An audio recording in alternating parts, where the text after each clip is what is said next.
Evening and welcome to the Planning and Zoning Commission meeting for November 18th, 2022. If you're joining us on Zoom this evening, we can see that you are here. You may observe the meeting, however, your ability to be seen on screen and talk will be muted. During the public testimony of the meeting, you will be unmuted and be able to comment. Please note that we cannot take questions until the public testimony portion. If you have a process question during the meeting, please email cityclerk@meridiancity.org, and they will reply to you as quickly as possible. Let's begin with roll call. Thank you, Madam Chair. Commissioner Seal? Here. Commissioner Grove? Here. Commissioner Lorcher? Here. Commissioner Yearsley? Here. Commissioner McCarville? Here. Absent are Commissioner Wheeler and Commissioner Casanelli. Thank you. First item on the agenda is the adoption of the agenda. This evening, Lennon Point Community H-2021-0071 will be opened for the sole purpose of continuing this item to the regularly scheduled meeting of December 2nd. It will open only for that purpose. So if there's anyone here tonight to testify on that particular application, we will not be taking testimony this evening. So could I get a motion to adopt the agenda as amended? So moved. Second. It has been moved and seconded to adopt the agenda. All those in favor say aye. Aye. Opposed? Motion carries. Next item on the agenda is the consent agenda, and we only have one item on the consent agenda this evening. It's findings of fact, conclusions of law for Meridian Swim School, H-2021-0069. Could I get a motion to accept the consent agenda as presented? So moved. Second. It has been moved and seconded to adopt the consent agenda. All those in favor say aye. Aye. Opposed? Motion carries. At this time, I'll briefly explain the public hearing process. We'll open each item individually and begin with the staff report. The staff will report their findings on how an item adheres to our comprehensive plan and unified development code. After staff has made their presentation, the applicant will come forward to present their case and respond to staff comments. They will have 15 minutes to do so. After the applicant has finished, we will open the floor to public testimony. Each person will be called on only once during the public testimony. The clerk will call names individually of those who have signed up on our website in advance to testify. If you are here in person, please come forward. If you are on Zoom, you will be unmuted. Please state your name and address for the record, and you will have 3 minutes to address the commission. If you have previously sent pictures or presentation for the meeting, it will be displayed on the screen and our clerk will run the presentation. After all those who have signed up in advance have spoken, we will invite others who may wish to testify. If you wish to speak on a topic, you may press the raise hand button on the Zoom app, or if you're only listening on the phone, please press *9 and wait for your name to be called. If you're listening on multiple devices, a computer and a phone, for example, please be sure and mute those extra devices so we do not experience feedback and can hear you clearly. When you're finished, if the commission does not have questions for you, and you will no longer have the ability to speak, please remember that we will not call on you a second time. After all testimony has been heard, the applicant will be given another 10 minutes to come back and respond. When the applicant has finished responding to questions and concerns, we will close the public hearing and the commissioners will have the opportunity to discuss and hopefully be able to make final decisions or recommendations to the city council as needed. So at this time, we'd like to open the public hearing for H-2021-0071 Lennon Point Community to be continued to December 2nd due to a description noticing error. Does staff have anything they'd like to add to that? Or okay, could I get a motion to continue H-2021-0071 to December 2nd? So moved. Second. It has been moved and seconded to continue H-2021-0071. All those in favor say aye. Aye. Opposed? Motion carries. Next item on the agenda is H-2021-0077, and we'll begin with the staff report.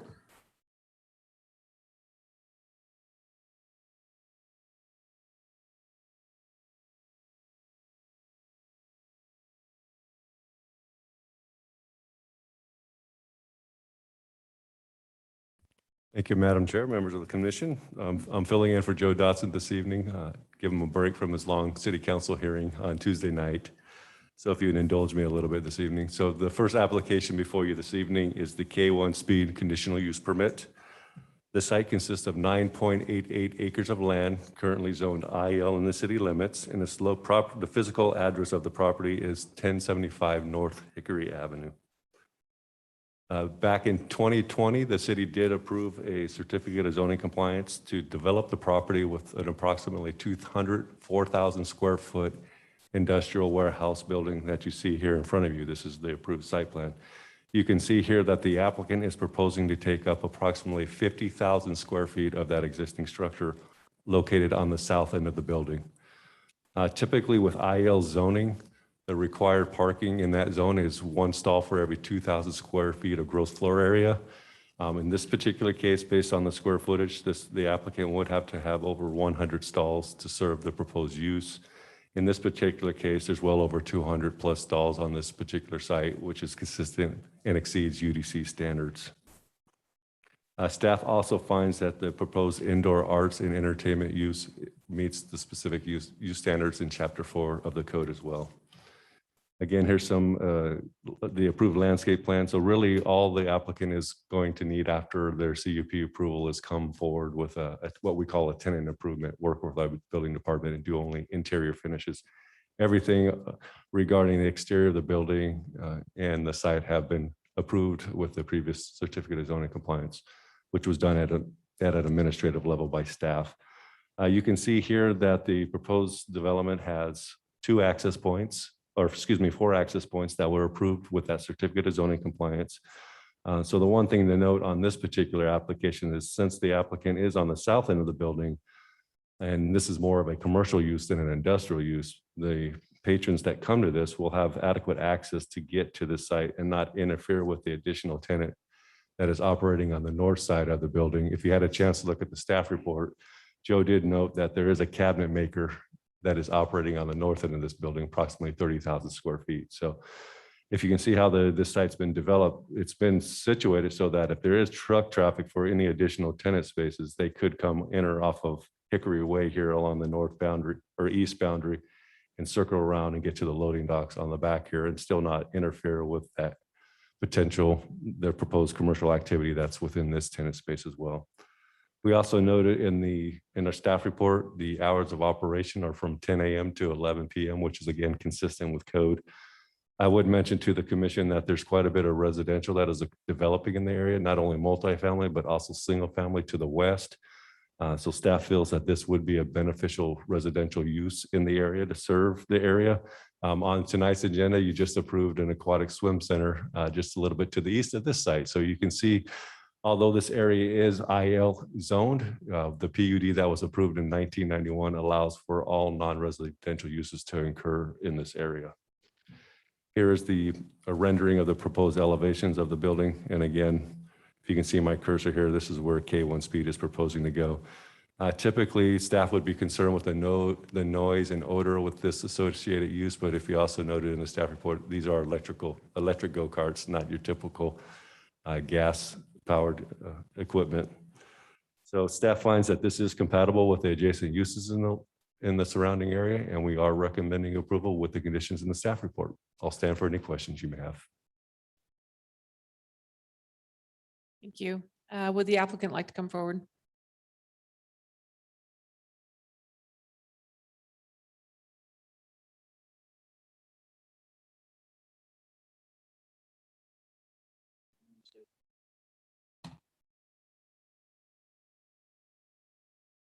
Josh Herschel with Cushing Terrell, 800 West Main Street, Suite 800, Boise, Idaho, 83702. We're in full agreement with the staff report. Noise could be a concern. It's also in a concrete tilt-up building that's insulated sandwich panels. It does have loading docks that face the residential, but they will not be used other than for deliveries of the carts. They'll never be open during operation hours. Again, their hours meet what the city code requires. We're over on parking requirements. So we're in complete conclusion that it should be fine and work through with the staff's recommendation. Have any questions? Any questions for staff for the applicant? Okay, thank you. Madam Clerk, do we have anyone signed up to testify on this application? Madam Chair, we do not. Okay. That being said, is there anyone in the room or online that would like to testify on this application? Okay. I'm assuming the applicant has no further comment.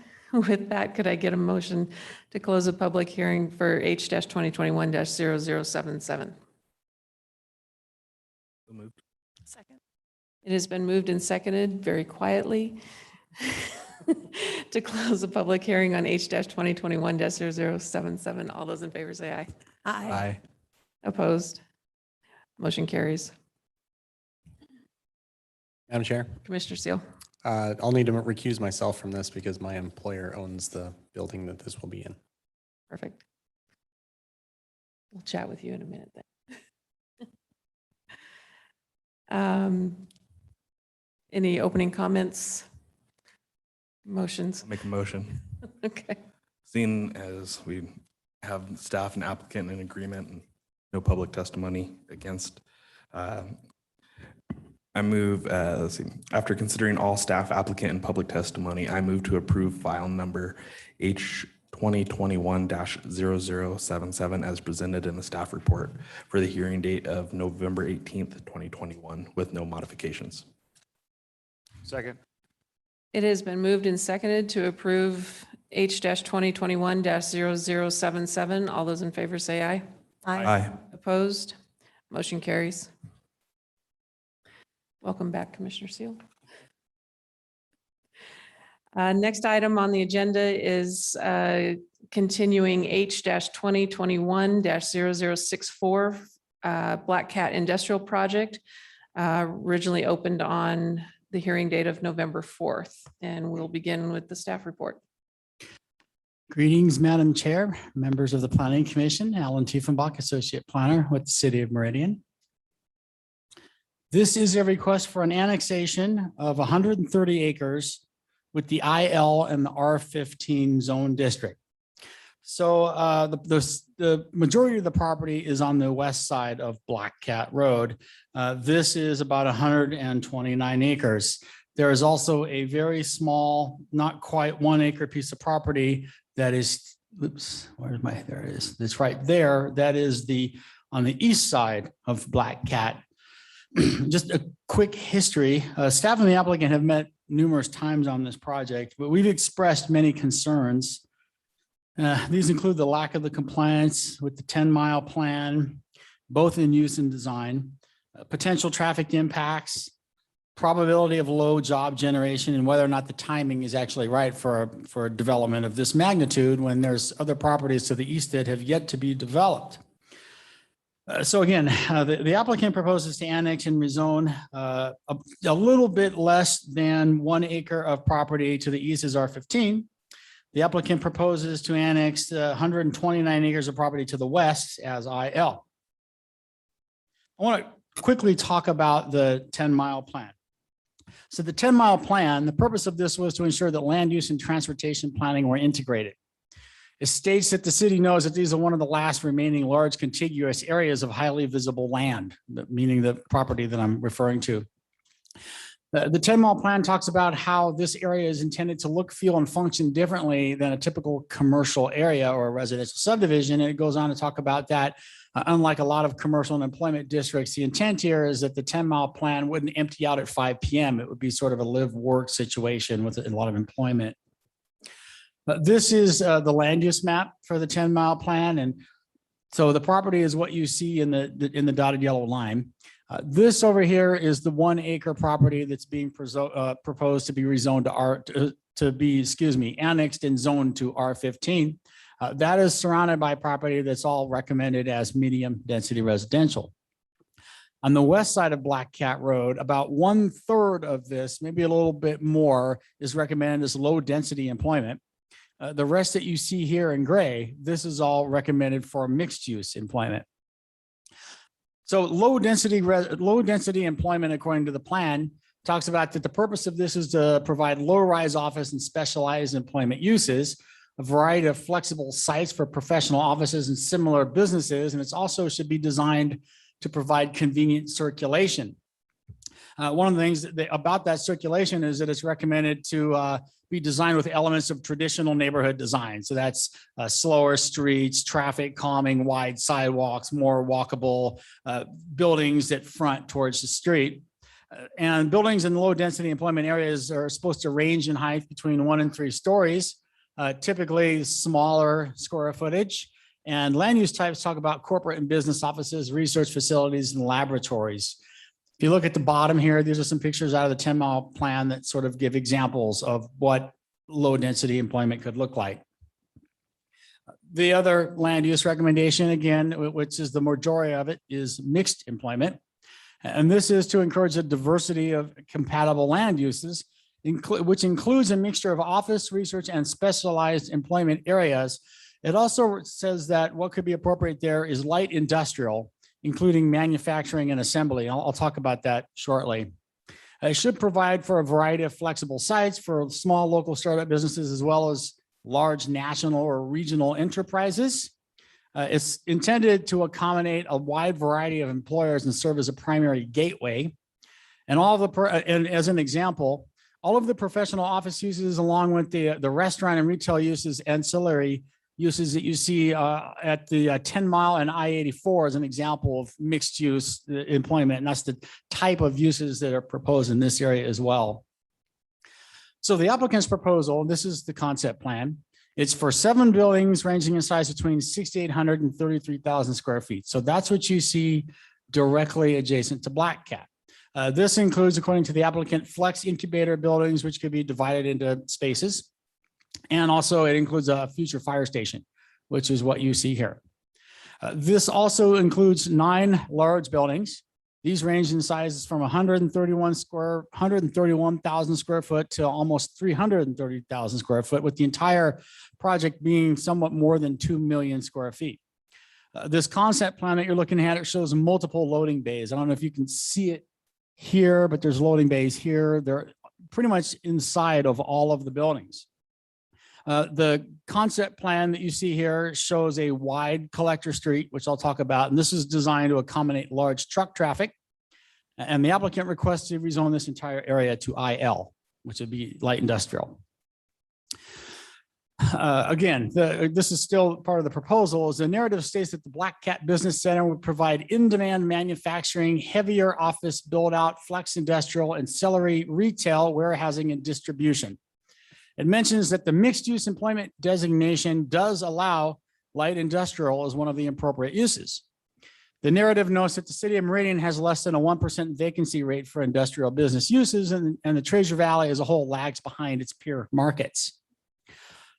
So staff believes that ME, mixed employment zoning, is more appropriate for this location, not IL. It would follow what the 10-mile plan designates. The 10-mile plan does mention light industrial as one of the appropriate uses in mixed employment. However, light industrial is defined by this plan as manufacturing and assembly. Also, the Unified Development Code also has a definition of light industrial, which talks about a use engaged in the manufacture, processing, fabrication, assembly, treatment, blah, blah, blah, predominantly from previously prepared materials. So this would be where your elves would create your widgets, and they do the research on the widgets, and they bring them to the warehouse, and they can store the widgets, and trucks can come and get the widgets. But the whole point is the building and the making and the research and the development of the widgets, and then the widgets can be taken somewhere else. Now, these definitions that I described are very different than what would be allowed in the light industrial zone district. 2 different things. The definition of light industrial versus the light industrial zone district are very different. In that particular zone district, warehousing, distribution, self-storage, and other industrial uses are allowed. But these uses are actually specifically mentioned in the 10-mile plan as being in the industrial area, which is further west of the property, directly adjacent to McMillan. I've put this comparison on just to help clarify, because it is a little confusing, but on the left would be mixed employment. These are the kind of uses that are recommended by the 10-mile plan. They pretty much are exactly in sync what the plan recommends. On the right is what you see as light industrial zone district. This zone district allows numerous uses, which includes by right, warehouse, indoor and outdoor storage, car sales, contractor's yard, equipment, rental, sales and service, and all these other types of uses as well. one of the major intentions of the 10-mile plan is to improve the jobs housing balance. And there's some information that I have here. What you see on the right there, those numbers, what that all is talking about what the existing jobs housing balance is in this area. Basically, in an ideal world, you would have one job to one house is what you're looking for. Anything less than that is less of a jobs housing balance. Anything higher than that means you have more jobs than people. The existing jobs here is that this balance is presently about 0.2. And like I said, 1 is the ideal one. The intended jobs of the 10-mile plan talks about 20,000. And the intent of this, especially with these employment centers, is intended to promote a reverse commute. As you know, to the east, there is many subdivisions that are building out now of hundreds of lots, multifamily, over the 10-mile, and Franklin is also like the 10-mile Meridian, the Gateway, numerous types of mixed use and residential projects. This is a quick list to show you just typically what the typical jobs per acre is. So for retail, you get 10 jobs down to like warehousing, which would be 5 jobs per acre. And self-storage is very few, 1 or 2 per facility, if that. West Franklin Road presently is 2 lanes with no curb or gutter. That's what you see here. Sorry, it's covered by that legend. And it narrows to 1 lane west of Black Cat. Black Cat Road, which you see here, is presently 2 lanes with no curb, gutter, or sidewalk. Black Cat Road is to be widened to 5 lanes between 2036 and 2040. West Franklin Road is planned to be widened to 5 lanes between 2026 and 2030. And the West Franklin Road over here is eventually to be signalized for State Highway 16, which is eventually going in just west of McMillan. So the 10-mile plan, ACHD, both require north-south collectors on a local street. So one of these collectors, you can see purple here, this was provided by ACHD. Another one of the collectors is shown to run through the middle of the property here. Also, ACHD is showing a collector running along the northern side of the property along the Rosenloft Drain. It's important to notice that there's actually another local street which is shown on the land use map of the 10-mile plan. It's not, however, shown on the transportation flaps and the ACHD. However, the intent of this local street obviously is to connect between these two collectors. Staff has mentioned to the applicant that there should be some sort of northern-south connection through the middle of this property. The concept plan that's provided doesn't show this connection. It basically dead ends here at parking.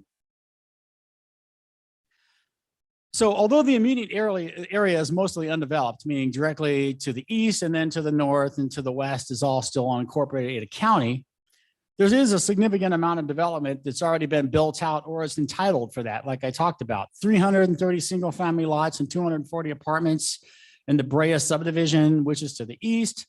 There's a large amount of commercial and residential occurring at the 10 at Meridian, Vanguard Village, 10-mile Crossing, and TM Creek Crossing. Staff believes that the impacts of 2 million square feet of new commercial uses could have significant impacts on the surrounding neighborhood. Now, annexations do not require a traffic study, but staff does believe just because of the size of this is one of the things that the applicant should provide. And it's one of the things we can look at to see if this is in the best interest of the city. We believe that the uses proposed would generate also a large amount of truck traffic. If you look at what's being proposed, the numerous large buildings and the wide collector, even in their narrative, it talks about to provide unimpeded access for trucks. So you're going to get a lot of trucks going up and down these 2-lane roads on Black Cat and Franklin, or trying to turn and go into 10-mile. The 10-mile plan has design requirements regarding the road network, street sections, walkability, and architecture. So in general, there's a section C, which is shown in the 10-mile plan, and that is what you see on the left here, this bottom. Collectors here are supposed to be multimodal, meaning walking, biking, and driving, with on-street parking, wide sidewalks, and buildings that are brought up to the street. In addition, there's other design standards such as variation in building height, ground floor transparency, 3 different elements to buildings. What you see here, this little section, there's different sections provided in the 10-mile plan trying to give an idea of what the building massing and the building height in each area is, What you see here on the right is showing the mixed use employment area that I'm actually referring to.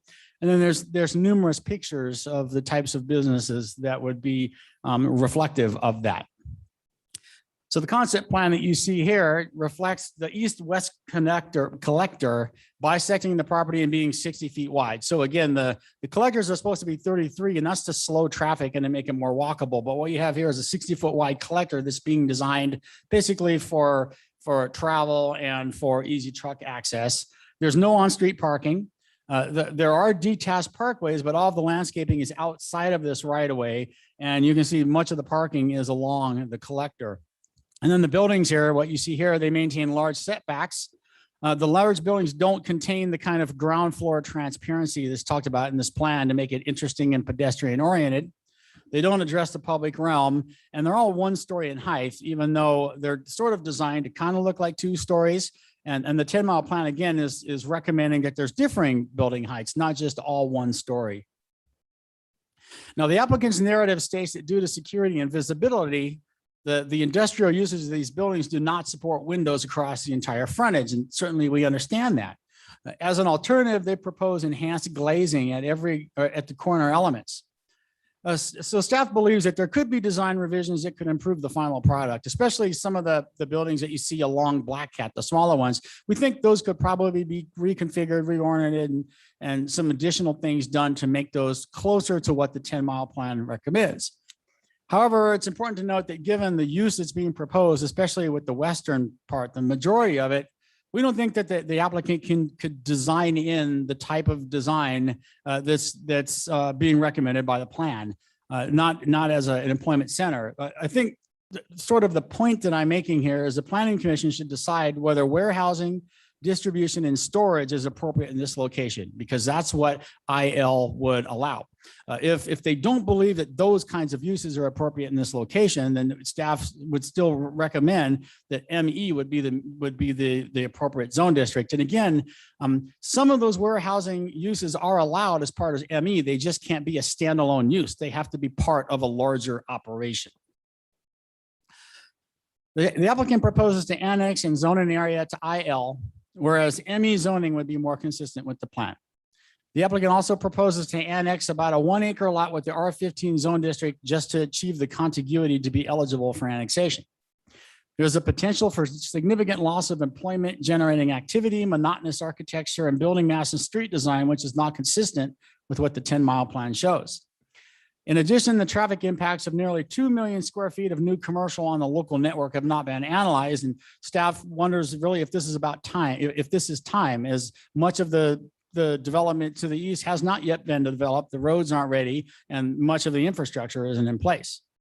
The plan says that the city knows, like we mentioned, it is one of the remaining last large contiguous pieces of highly visible land within the city's area of impact.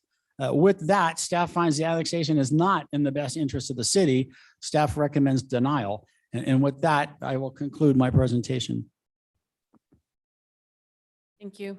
Would the applicant like to come forward?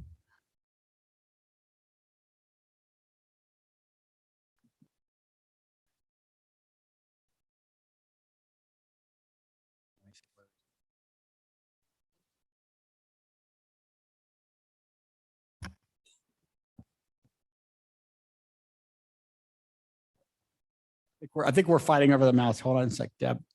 Okay, there you go.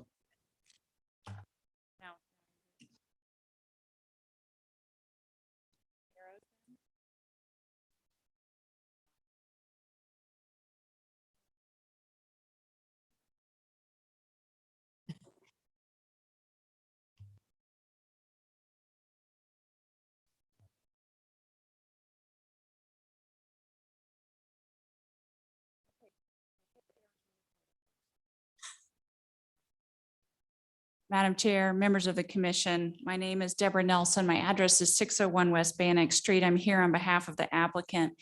So you can tell from Alan's presentation, we actually have met with staff for a long while. We are disappointed. We have not been able to get staff support.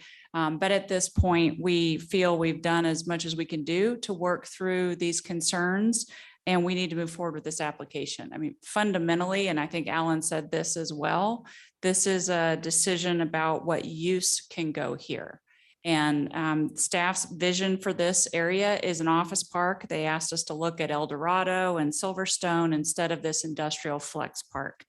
So my presentation is really going to focus on how the light industrial zone and a modern business park with modular industrial spaces for businesses of all sizes is actually compatible with your 10-mile plan and your annexation criteria. Tim Wolf with AT Industrial is going to follow me with some information about the market need and support for the proposed industrial flex use in this location.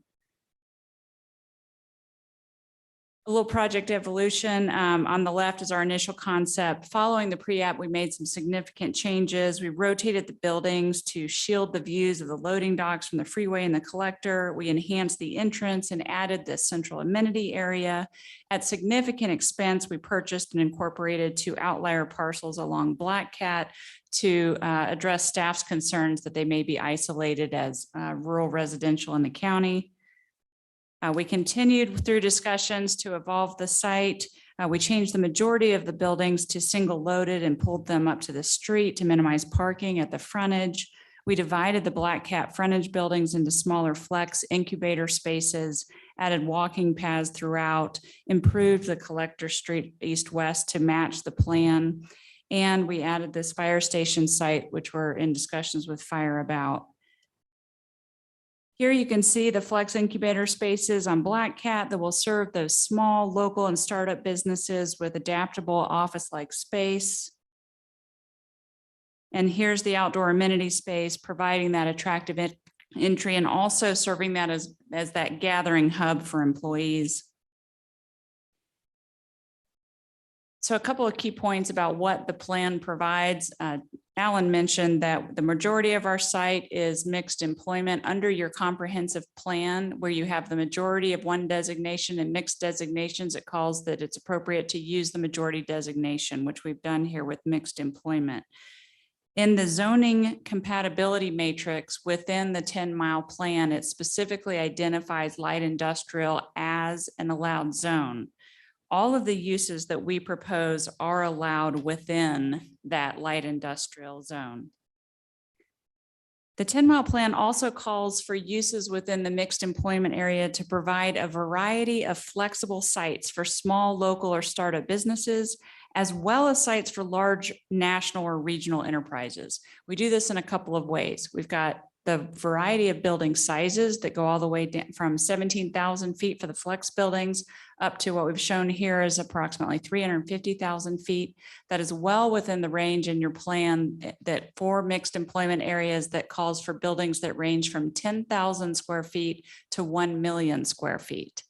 The other way we do it is we have demisable buildings. These are all demisable down to 2,500 square feet in the small, 18,000 or 25,000 in the larger buildings.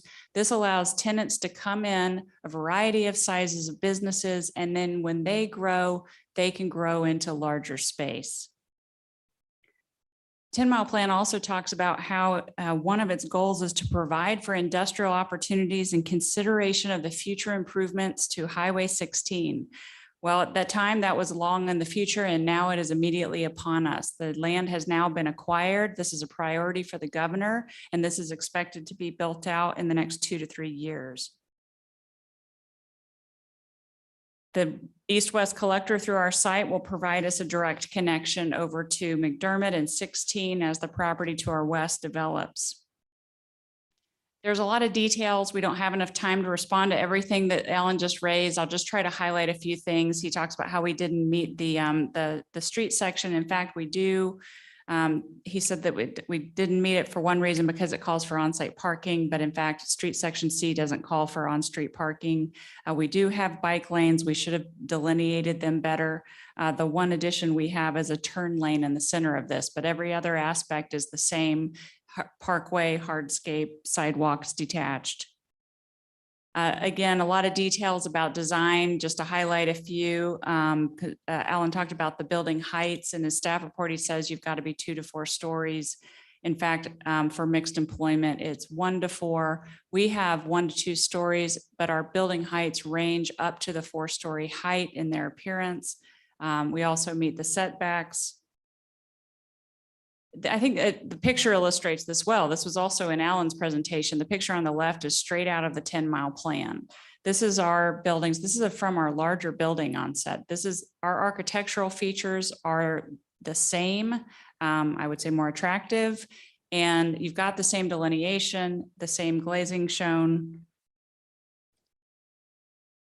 We meet all of the criteria for annexation. We have services at our site. Public Works has confirmed they have capacity to serve sewer and water here within the existing trunk lines. The area to our east is building out. Everything is either got a development application pending or it's owned by developer land. This area is quickly developing and appropriate for development now. In the end, with all of these points, the city certainly can choose to approve light industrial zoning in this location and the industrial and flex project based on the guidelines in the plan and the comprehensive plan, if this is a use that you determine is appropriate here. With that, I'm going to turn it over to Tim Wolf.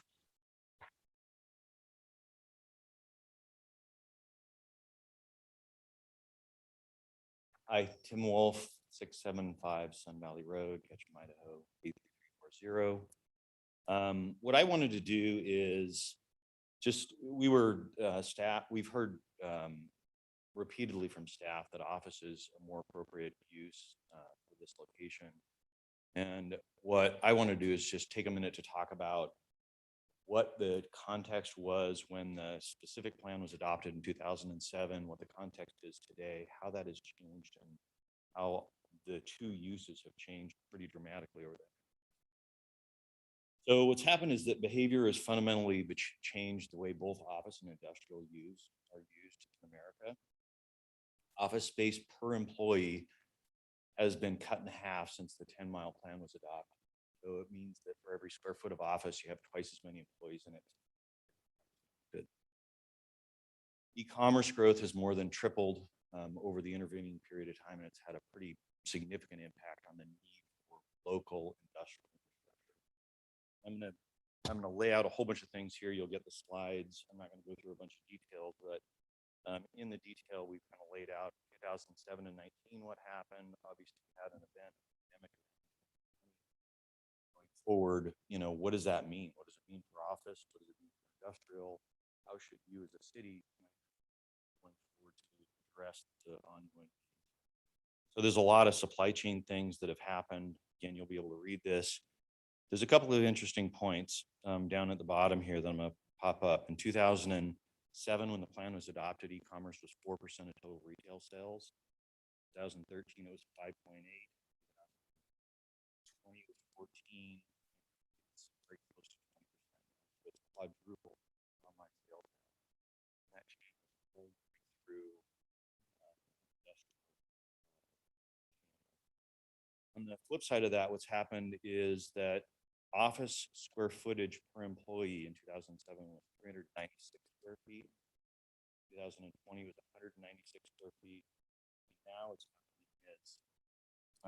with people working from home more and more. That kind of land office.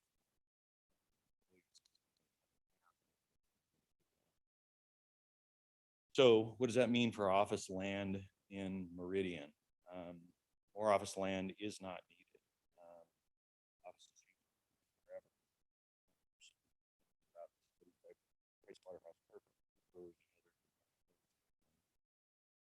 So if you actually go look at the office in Meridian currently, there's greater than a 70-year supply of office land that is currently on the market, office that is existing and built and vacant, or office that is in planning. This town, ignoring land that's zoned that's not on the market right now, there's also a significant amount of more than 7. We're confused about why office is pushed on this site.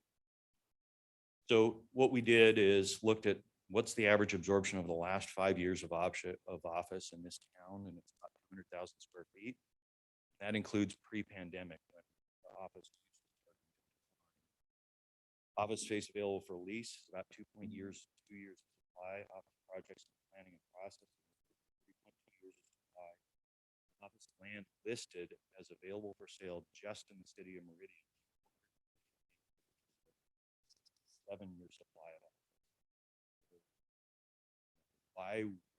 Why we would build office in a market where there's 73 years of supply didn't make sense.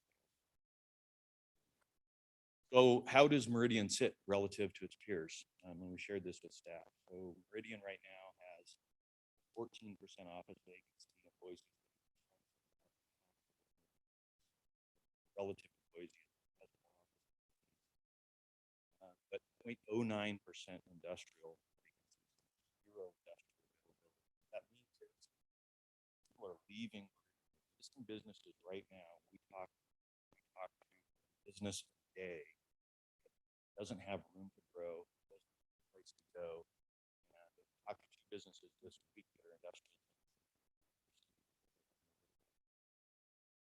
And Meridian, compared to peer cities, it's 40% behind Boise in terms of total industrial square footage, 66 behind Spokane. And Meridian is the 2nd largest city in the state of Idaho. So our feeling is the city should be thinking of itself as planning behaving that way as well. And our feeling is it shouldn't be a badge of honor to be 60%.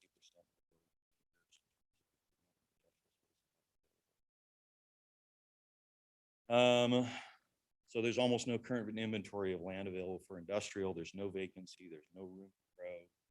Future land is many years out.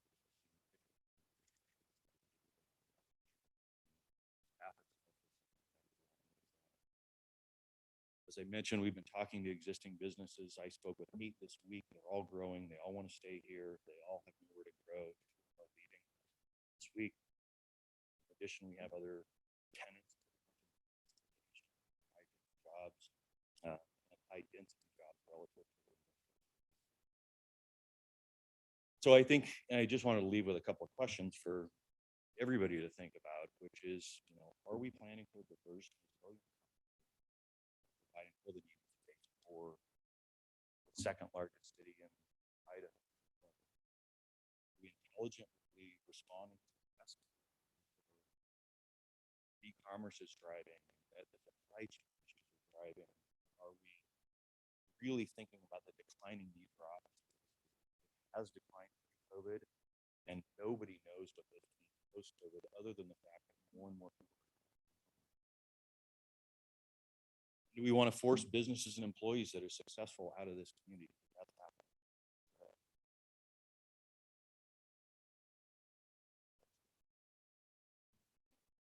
You.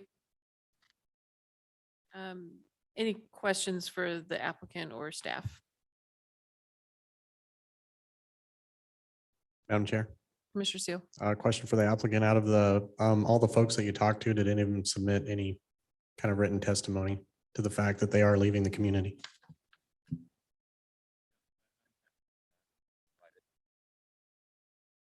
That would be a good piece of information to have.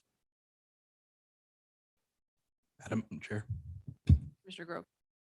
what you said that the company's moving out because of space. What are the space needs in terms of general square foot per business, and what's that look like? So the 8 that I spoke with this week, there was a total of just under 300,000 square feet that they occupy for those 8 tenants. So it's an average of 35,000 feet or so. Low 4,000 foot tenant up to 5,000. And the employee count for those 300,000 feet was about 300. It's actually higher employment per acre than a lot of variability in that employment. And the 2 that we're leaving, one has 30 employees. They both really want to stay in Meridian. One of them has already signed a lease.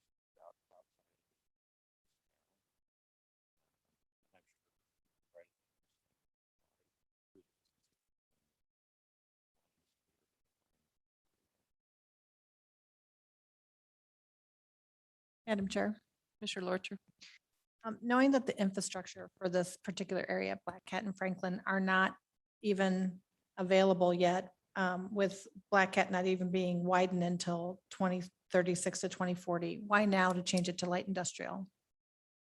Well, there's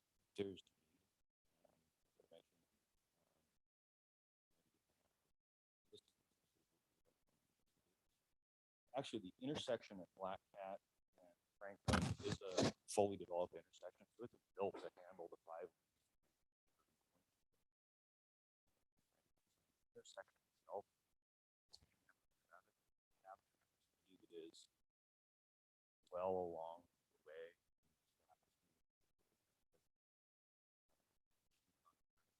There will be a traffic study prior to building the permit.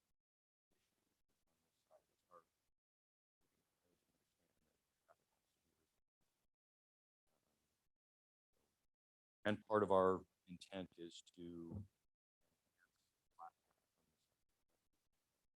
The 3 homesteads that are currently there, you purchased? purchase the 2 that are that's turning up our frontage. The one across the street? The one across the street. So that home will remain for now? But the other 2 will be removed? Thank you. Madam Chair, Mr. Yearsley. I have a question for Bill. Since you were probably the only one here that was involved with the 10-mile plan initially, was State Highway 16 even considered in the plan as part of this 10-mile specific plan? Commissioner Yearsley, I wasn't part of that charrette when that came through, so I don't really have a definitive answer for you. But what I can tell you is ME zone wasn't in play when that plan got adopted. And so the matrix that the applicant brought up showing industrial and then all the different commercial zones that were in there as an appropriate fit, ME did not exist. And we've amended the code since then to accommodate an ME zone to go along with that land use.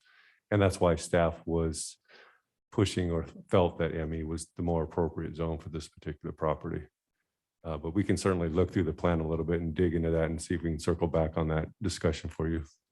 I was just kind of curious with that, just because the use of this area kind of has a potential change based on access to the interstate just a mile away. Well, if you look at the land uses that as you transition farther to the west and connect to Nampa, you see we do go from more of a business park setting to an industrial area around that interchange. So one would presume that it did contemplate highway or State Highway 16 happening so that you could get that truck traffic happening and trying to avoid that conflict with what's occurring as you transition to 10 mile. Thank you. Any other questions for staff or applicant? Madam Chair, Commissioner Lorcher. so if you were proposing, because I wasn't here for the 10-mile interchange either conversation. So if you were proposing this to be more office space off of Black Cat, if a company wanted to do light industrial or manufacturing, where were you envisioning it to go in the city of Meridian? So Alan Tiefenbach, Associate Planner, I was just kind of going through the 10-mile plan. It does actually talk about Highway 16 and the future improvements and how this employment district was supposed to be buffering the residential from the industrial that was supposed to be directly adjacent to McDermott. So if you look at the land use plan, which I think I have here, all of the industrial, what you'll see there is to the west, and that's intended to be directly adjacent to McDermott and eventually to Highway 16. The mixed employment area is supposed to, first of all, provide a buffer, and secondly, to provide jobs to help the job balance from the numerous different residential subdivisions that are building out to the east.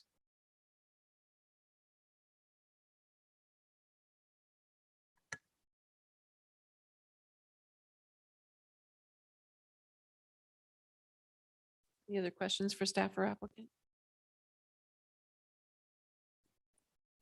Thank you. Madam Clerk, do we have anyone signed up to testify on this application? Madam Chair, we have one, Corinne Caddis.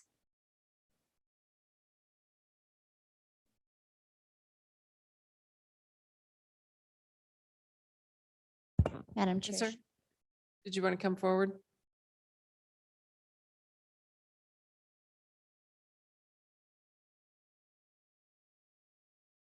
And please speak right into the microphone and state your name and address for the record. Yes, thank you very much. I'm Drew Eggers at 2256 North Waggle Place, Meridian, Idaho, 83646. I apologize. I got here a little late, so I wasn't able to sign up. So thank you for giving me this opportunity to speak.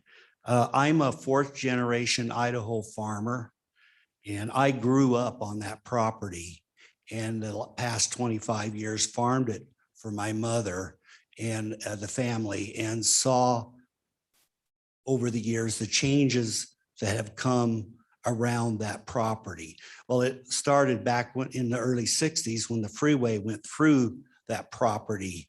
And so I've seen a lot of changes over the years.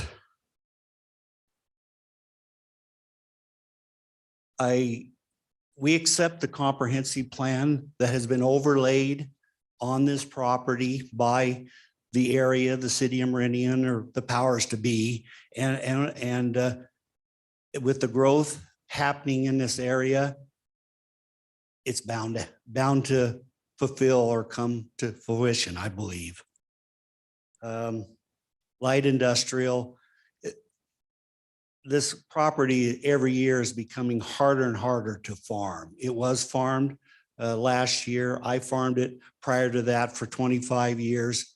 With the growth in this valley, machinery going down the road, all the obstacles from farming, we were stopped aerial application because of population growth. So I mean, I could talk a half an hour on that and I won't, but the comprehensive plan for the way things are growing, I believe is acceptable to our family and the way it's being planned. My family's been involved in Meridian before my life, being a fourth generation farmer.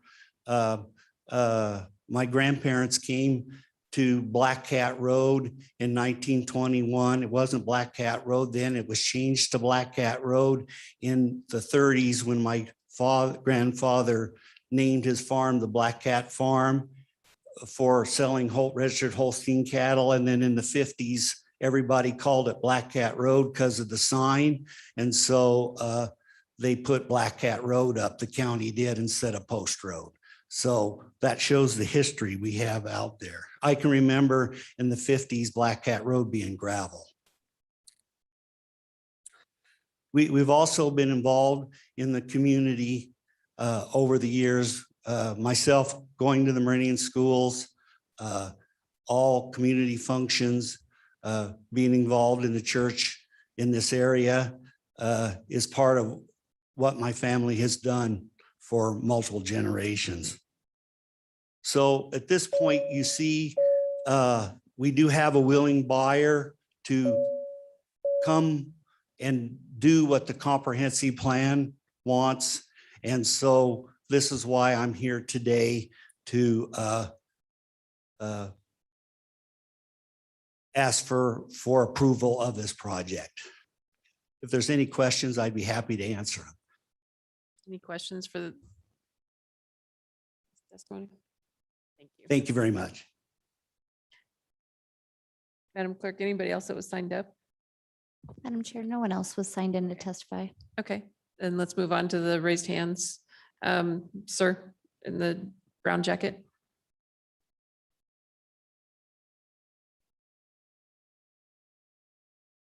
I wasn't going to do this. My name's Kent Goldthorpe. I live at 1355 South Black Cat Road, just above the proposed annexation and rezone.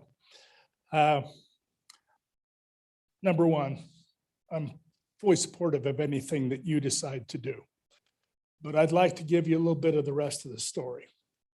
I'm giving testimony today as a private citizen, but you probably already know that's not necessarily what my day job is.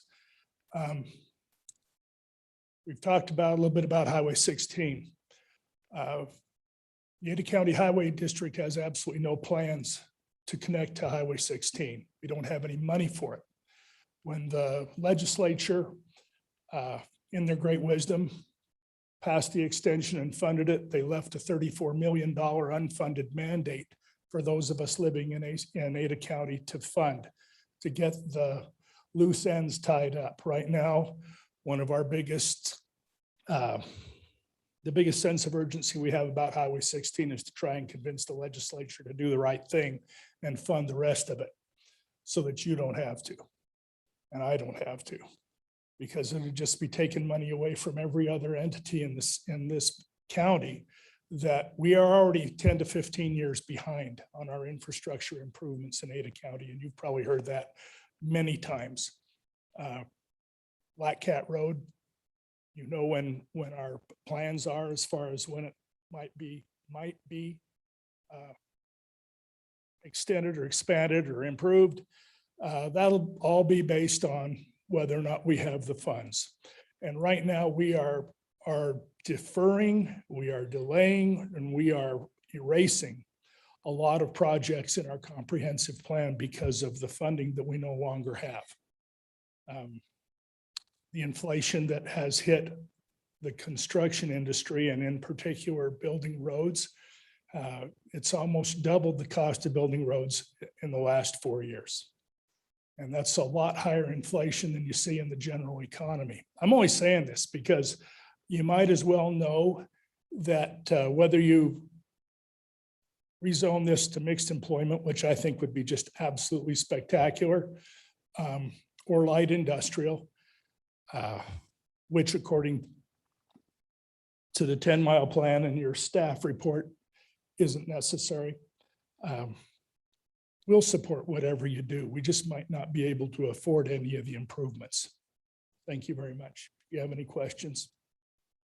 Thank you. They're in the back.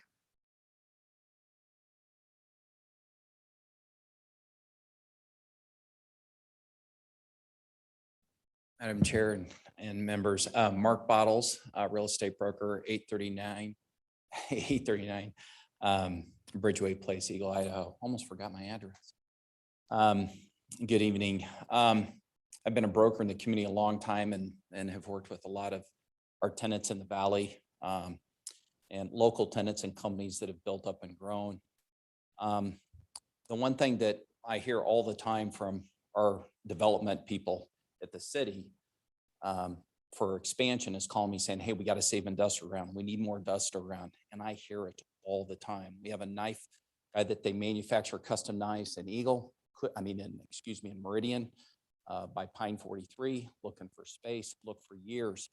Going to have to leave the area, and their manufacturers, good paying jobs, can't find suitable industrial space. Silverstone and El Dorado Business Park. I've been around a long time, 30 years in this valley. Big parks, still not built out with office. Silverstone. We started selling apartment ground in there now. The dirt's converted to apartment ground because we can't get enough office space. And what I'm stressing here is we need office space, but we have so much of it that's not getting built out, and that's not where the need is. And I'm fine with the zoning of the apartment ground. But in that business park, you have UPS because distribution in Garden City, we need it right close to our houses where it's coming and not running, all the fuel and all the people running clear across town. So they're in the business park, as you probably know, in Silverstone, in big buildings with parking those trucks inside those buildings needing to be in there because there's not enough space in a traditional, what I call industrial park. Gym Tech, which is owned by Smith & Wesson, they make gun supplies, is in Silverstone Business Park. And it's really an industrial use, but it has gone in there. And so they came in and out of Eagle. Again, Eagle didn't have enough space, moved out there. I say this is, and even in the back of El Dorado Business Park, we put off apartments in the back of that, trying to fill up that park and do some things. great business park. I understand we got to be nimble and move as the way the markets move and in that. But the industrial market, which the economic development in Meridian keeps telling me we can't give up space, we need more space. We don't have places. We're the second largest city and we don't have enough ground for that. And where they want to be is by the freeway. They don't want to be in the middle of the town. They want to be seen by the freeway distribution. That's the center of the valley when you have 10-mile interchange, when you have the McDermott interchange, which there is a push. I know that from the state level. I'm behind it. They've been making their acquisitions as we speak, and they're moving very fast through there. And as we say, it's never fast enough, but there is a press to get it done. All I say that is just representing tenants in the valley, being in the valley. We need space like that here. We need it for jobs, for our kids, and other folks in here. So anyway, thank you for the time. Thank you. And did I see another hand over here?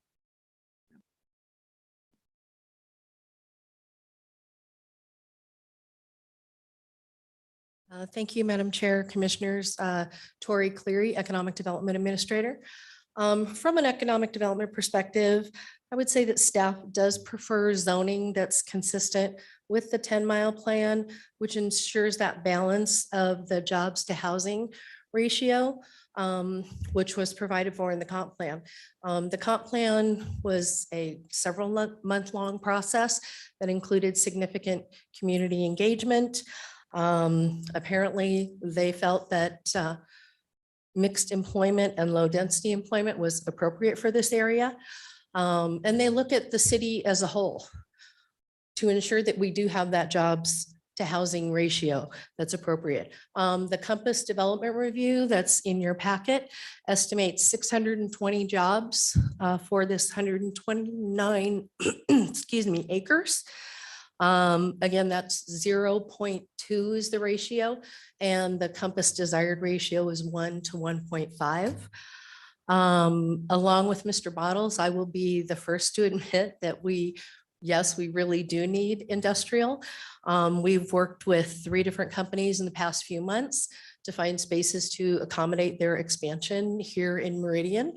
And I'm happy to talk to any other industrial business who wants to expand, and we'll do whatever we can to find a spot for them.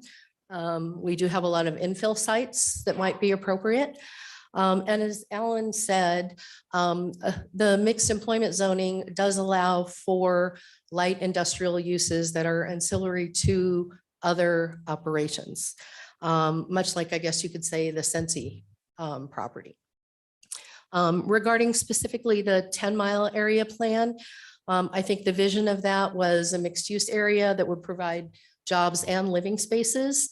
As a comparison, although the zoning is different at 10-mile crossing, when they were built out with 10 buildings, this was almost a year ago, that 50 acres that has been developed to date provides over 3,600 jobs with an average salary of almost $50,000 a year. Let's see. So the comp plan, yes, not only do we need an appropriate mix of sectors within our commercially zoned properties, that being industrial, commercial, mixed employment, we also need to ensure that we have a mix of uses within each sector. So manufacturing, we've got advanced manufacturers, we've got technology manufacturers. Right now, yes, e-commerce is huge. We have significant distribution facilities currently on Franklin in the 10-mile area, just to the east of 10-mile. We've got FedEx, and we've got 140,000 square foot Amazon last mile facility that will open later this year. There is more industrial coming up, but like Mr. Bottles pointed out, it's not ready today. The infrastructure is not in place. There is more, as Alan pointed out, to the west of the site. There is some to the north, and there are also properties in the Fields area in the city's northwest quadrant. But yes, that will require infrastructure in the future. So I'll stand for any questions if you have anything for me. Okay, thank you. Thank you. Yes, Alan. Alan Tiefenbach, Associate Planner. Just a point of clarification. I want to mention the discussion about the knife manufacturing and the gun manufacturing would be allowed under ME. That would be manufacturing and processing. This is why I put the comparisons. What wouldn't be allowed in manufacturing and processing would be warehouses as a primary use, outdoor storage, and distribution. But all these making, developing, shipping things, parts of guns or knives would all be allowed in the mixed use employment. And office is not the only allowed use there. There's been a lot of focus on office, but if you look what's on the left, there's a lot of different uses that are allowed in ME that would be allowed under the 10-mile plan. Thank you. Anyone else wish to testify on this application? Anyone online, Madam Clerk? Let's see. Not that I see, Madam Chair. With that, would the applicant like to come back?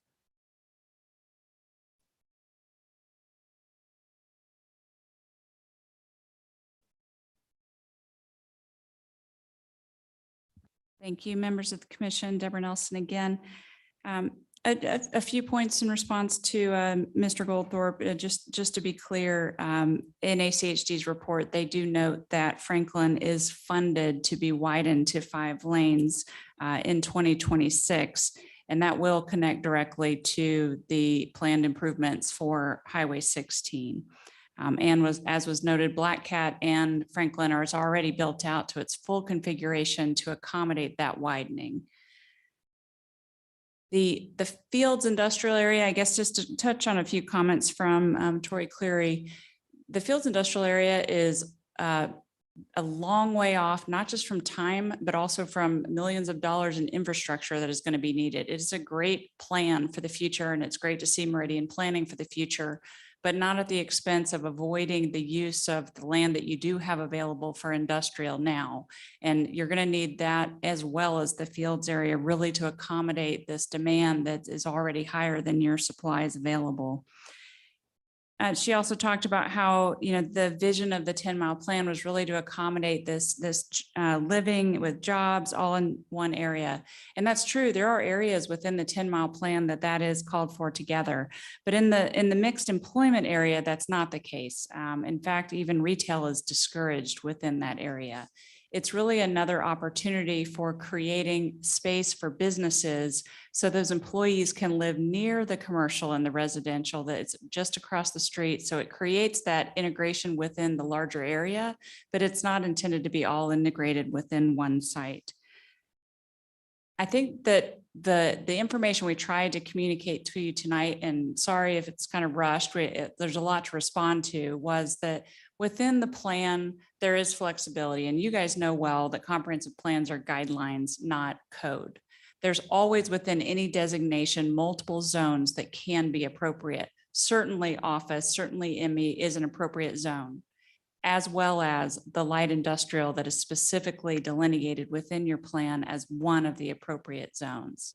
You have a user that's in front of you that is responding to market demand, and they are presenting an industrial park that is consistent with the zoning that's called for in your plan. They have laid out details about how they'll meet the design elements that are appropriate for that facility, and will provide the jobs, the variety of businesses that will be served, all for the greater good of Meridian and in the vision of the 10-mile plan. We ask that you consider that. We do know that you don't have findings before you for recommending approval. We recognize the situation we're in, that given what's been recommended to you, that we may just be on a course of going to council with a denial, but we did want to present to you why we're pursuing this, the justification for the application, and hope that you may be able to weigh in with the council and your recommendation about whether this is an appropriate use here. And with that, I stand for questions unless there's somebody else who wants to add to that. Any more questions for the applicant? Mr. Seal. Quick question. There's been a lot of examples of exactly what you wouldn't be able to do with the ME instead of light industrial. But the other side of that is what is it about the mixed employment that you would not be able to do that this applicant wants to do. Madam Chair, Commissioner Seal, it creates additional conditional uses. And so if you have some smaller tenants that want to expand and then they, for example, trigger into the distribution, then they would suddenly need to get into a conditional use permit. We need to provide that variety right from the get-go to have the flexibility to allow all of those uses. And again, I think that is called for with your 10-mile plan where they talk about all the way down from the smaller local businesses up to the large national and scale businesses, and that's more accommodated by your industrial, light industrial zone. So those are that's the business plan we want to put together that accommodates that entire range.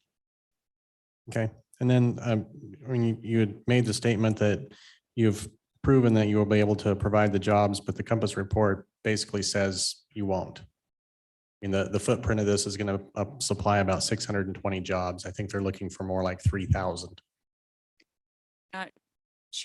Madam Chair and Commissioner Seal, a lot of what Compass is looking at too is the existing development with residential versus what jobs are there. However, you've got large areas within the 10-mile plan that are already designated for ME.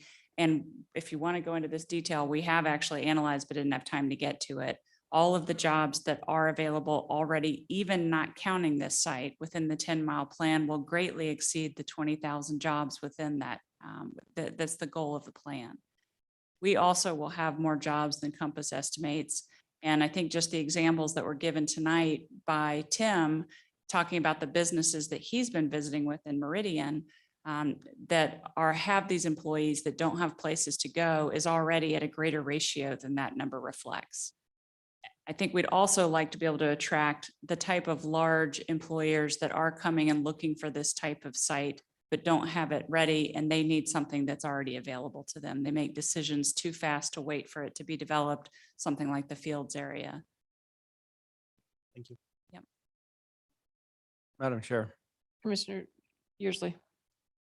I understand what Commissioner Goldthorpe is coming from with not having the infrastructure and what they're not funding with this State Highway 16.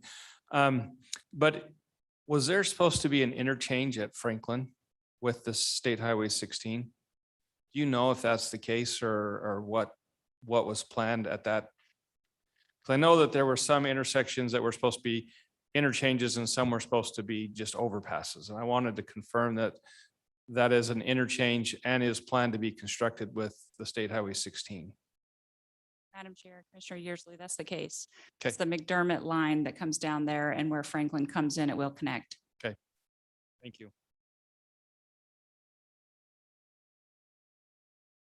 Any other questions for the applicant? Thank you. Thank you.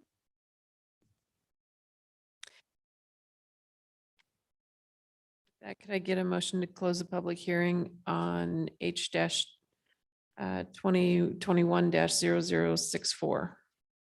So moved. Second? It has been moved and seconded to close public testimony on H-2021-0064. All those in favor say aye. Aye. Opposed? Motion carries.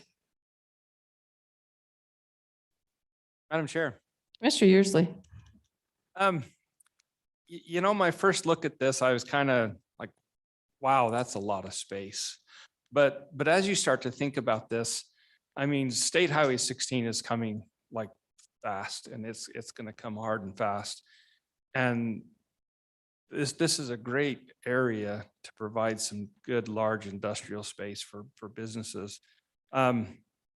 With my job, I look at see what's happening throughout the valley, and as I drive out of Boise going towards Twin Falls area, I've seen several industrial complexes go up within the last year to 2 years where no house is around. And so what you're doing is you're causing all this industrial employees having to go travel long distances to get to work.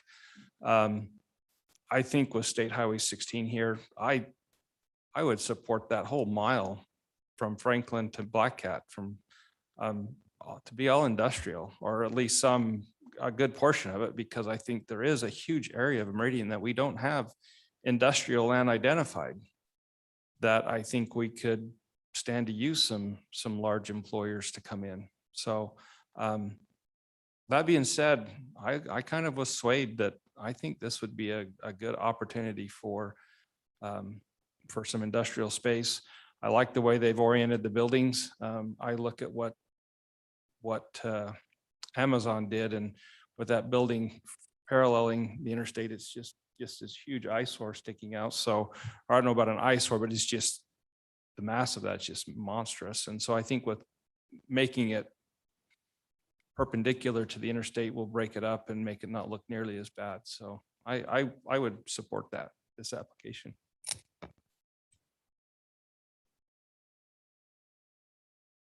Madam Chair, Commissioner Lorcher. I wanted to be clear on what we're voting on tonight.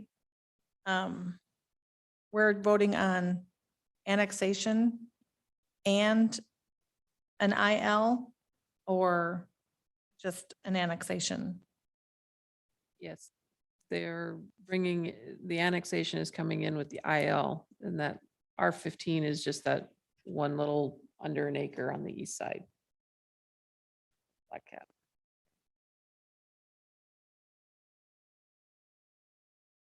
And that was kind of my question to Commissioner Seal, is what is it so special about the IL? What is, because it seems like when the applicant was talking about the project, it seemed like almost everything they wanted was fitting in the ME as far as the vision of what it was. I'm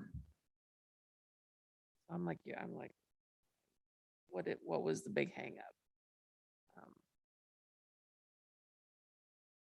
And I do, I getting more land for industrial use, I think is appropriate.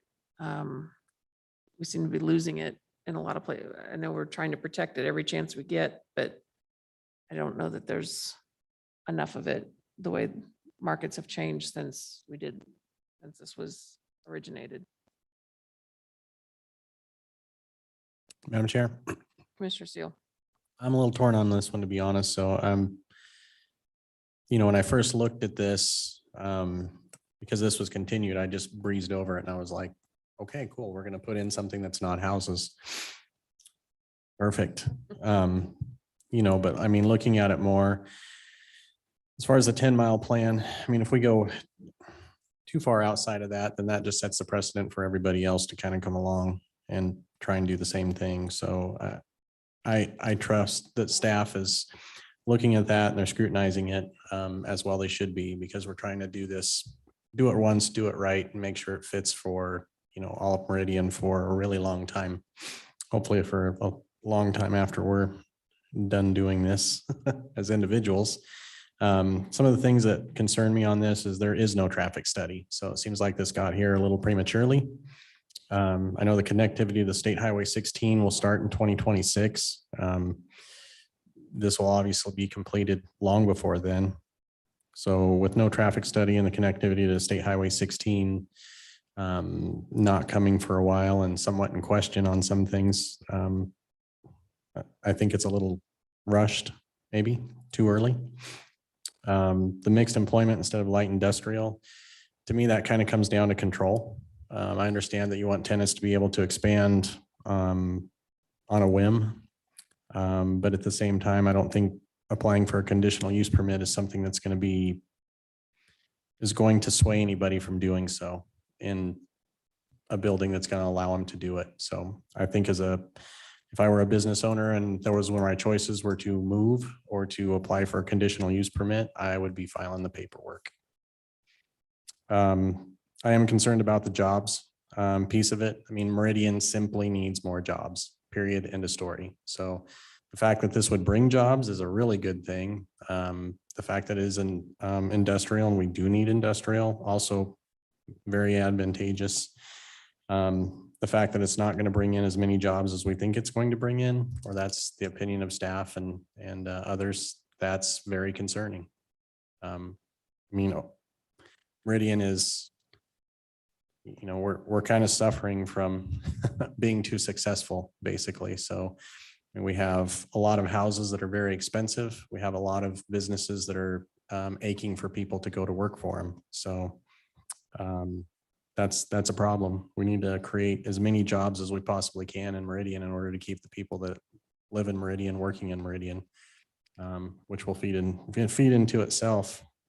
So all that being said, I mean, personally, I would be more inclined to give this a continuance, just so we could get a traffic study in. The one thing that I will say that did bother me about this was the little sliver of land that's being done in order to annex the greater property. That seems like you're kind of slipping one in to get away with it myself. So that's just my personal feeling on it. I think that basically the idea is to develop land as it becomes contiguous, not to make it contiguous by a technicality in order to bring in something this large. So I personally would think a continuance might be in order to get a traffic study in, to get more solid information on the connectivity to State Highway 16, to understand a little bit more about what the employment would look like in something like this. I mean, I understand the flexibility that would be that the applicant is wanting in this space, but I think they could provide that and still stay within the mixed employment designation. Yeah, I'm curious as well as to, I know there was a comment made about that they were going to be assisting in the improvements in Black Cat, but I'd like to know exactly what that was. Maybe see more of that. Commissioner Grove. Madam Chair. Sorry. Oh, you're good. I agree with a lot of what's been said so far by my fellow commissioners. Have probably a slightly different take on a few things, but I wouldn't be in favor of a continuance just for the fact that it sounds like they've gone back and forth with staff enough that at this point, for the sake of staff and for the sake of the applicant, I think either approval or denial is probably a better course of action, just because I don't know that we're going to get to, I don't know that more information will necessarily sway my opinion on this, at least. And so, you know, I think leaning on the expertise of the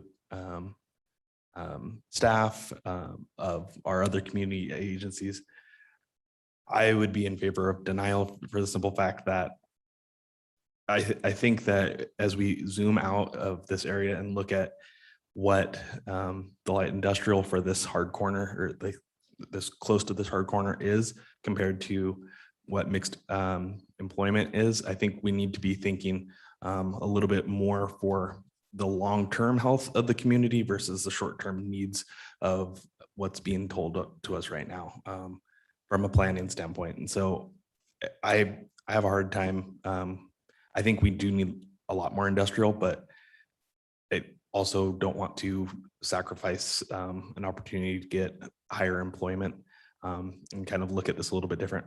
Also, I think the thing that was worried about the most is what does this look like from the freeway?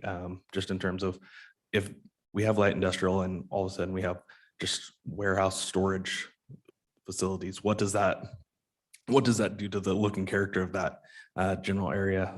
So just kind of being cognizant of that as we go forward. You know, I think Commissioner Yearsley mentioned the giant Amazon facility that's down the road. I don't want to see, you know, a monstrosity like that right off the freeway leading into all these homes. So I can't get behind this one, unfortunately.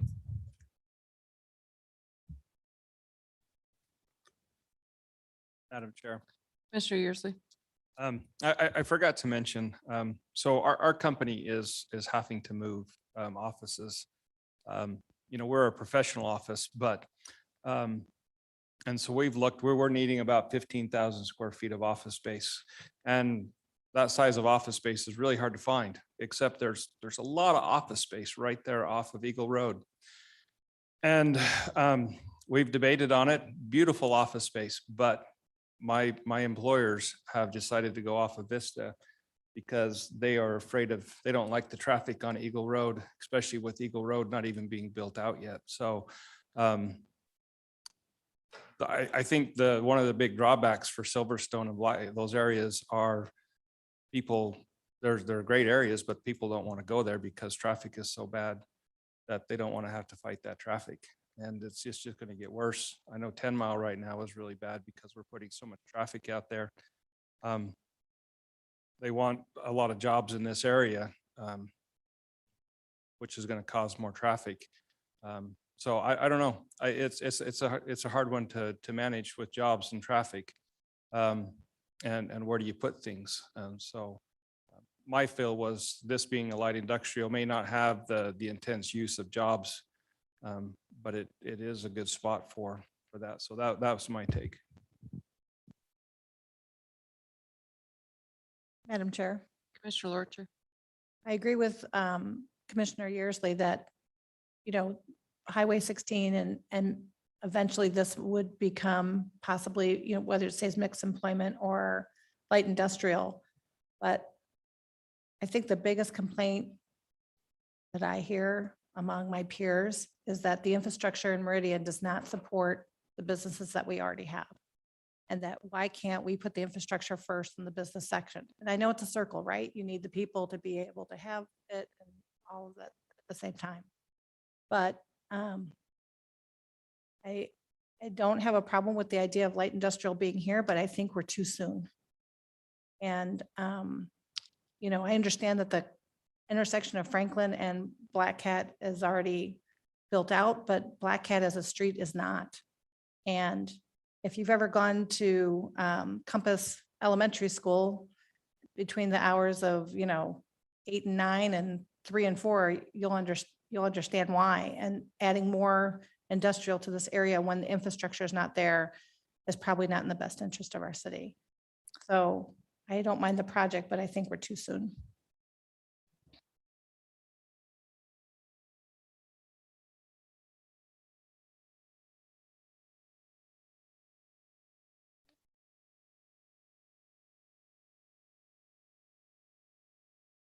Comments, motions?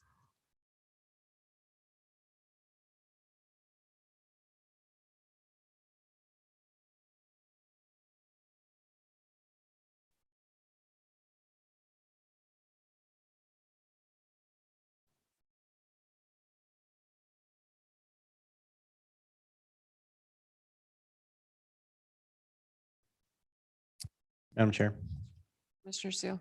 I'll throw a motion out there and at this point, I'm going to trust staff and that's, for the most part, I can see good and bad from either side of it. That said, when I'm highly in doubt or conflicted on something, I generally tend to back staff. They do this. This is their job. This is what they're paid to do. And I think they do a pretty good job of it. It would be nice if we could control the roads. We could control the infrastructure. Things would probably be a lot different.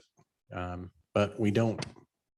So with that, after considering all staff, applicant, and public testimony, I move to recommend denial to City Council of file number H 2021-0064 as presented during the hearing on November 18th, 2021 for the following reasons. That mixed employment is a better use than the light industrial that the applicant is asking for. The jobs, the amount of jobs that this will generate will likely not meet what Compass is looking for. The Compass study is looking for. The Black Cat Road is likely not going to be able to support the uses that are defined in here. And we won't know that because there is no traffic study at this point. Second. It has been moved and seconded to recommend denial of H 2021-0064. All those in favor of denial, say aye. Aye. Opposed? Hey. Recommendation of denial passes. Madam Chair, Commissioner Yearsley. before we start the next one, can we do a little bathroom break? Absolutely. Thank you.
right. Next item on the agenda is H-2021-0074 Jamestown Ranch subdivision, and we'll begin with the staff report. Alan Tiefenbach, Associate Planner at the City of Meridian. I'm rifling through my work here. Be right with you.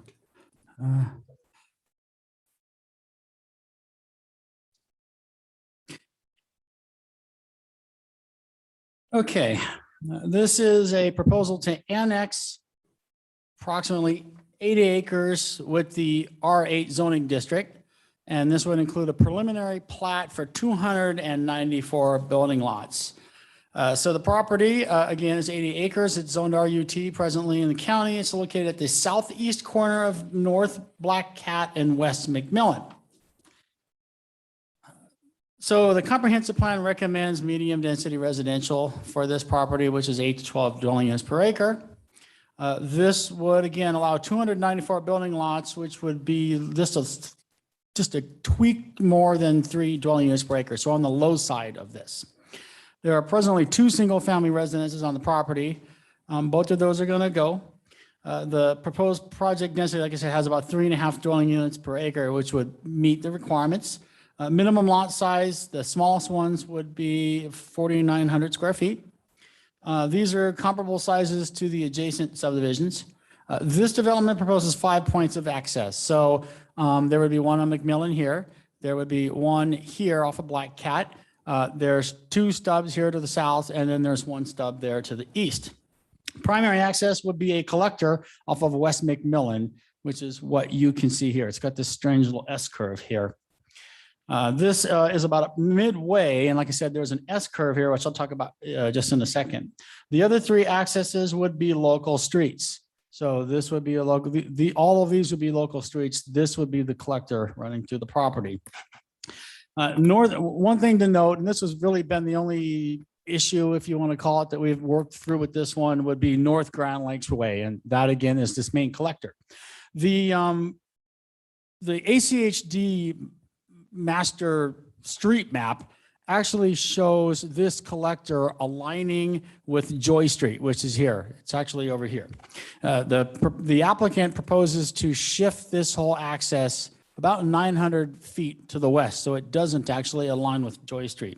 According to the applicant, they can probably go into more detail about that. This is because there's existing utility poles obstructing the alignment. We talked to ACHD. We haven't gotten a traffic study from them yet, but we have had a lot of correspondence with ACHD sort of informally in email, and they've already told me what the issues, if any, are going to be, so there aren't any surprises. But ACHD does support the shifting of this alignment. There was some discussion from Brighton, who is the one that's developing the property to the south. Originally, they weren't sure if they were in favor of this. After talking to the applicant and ACHD, they are now in favor of this. The only other comment I've heard is the property owners that live directly here to the north, they'll have that access directly in front of their house, so they're not in favor of that. They would have preferred it to be shifted to the east. This proposes 10-foot wide pathways along the north, which would be along here, along the top here, and along this collector. This would actually be a 5-foot wide sidewalk, and that's because all the rest of the subdivisions to the south also have 5-foot sidewalks, so they would tie into the same size. This came in before our new regulatory changes, and based on that, they were still required to only provide 10% open space. In this particular case, they're proposing 14.5. It's actually a little more than that. This is the open space exhibit that they provided to us. One thing to note is what you see in yellow there are the are the arterials. And based on our regulations, they can actually credit 1/2 of the arterial buffers for qualified open space. They did not do that in their calculations here. So based on the calculations that they gave us, which again come out slightly less, they're at about 14.5%. There are required for this development are 4 amenities. And what the applicant proposes are 2 large parks. So park number 1 and park number 2, and each park has a clubhouse and a pool. These parks exceed the additional 20,000 square foot that is required for to be called an amenity. So These parks and those clubhouses, those would count as 4, and then the additional land would actually count as 2 more amenities. So that's 6. In addition to that, they've got a pickleball court that is shown here, which is what you see here. There are additional pocket parks shown here. There's a pocket park here. There's another one, but now I can't do it on the fly. There is also additional pathways that were not required. And the way that the code reads, you can count a pathway as an amenity if it is not a required pathway. So in this particular case, they're showing additional pathways. So there's significantly more amenities in there required, and they're providing quite a bit more open space than they would be required. Again, the only thing I've had comments about was about that alignment of the collector. With that, staff recommends approval and would stand for any questions or comments. Thank you. Would the applicant like to come forward?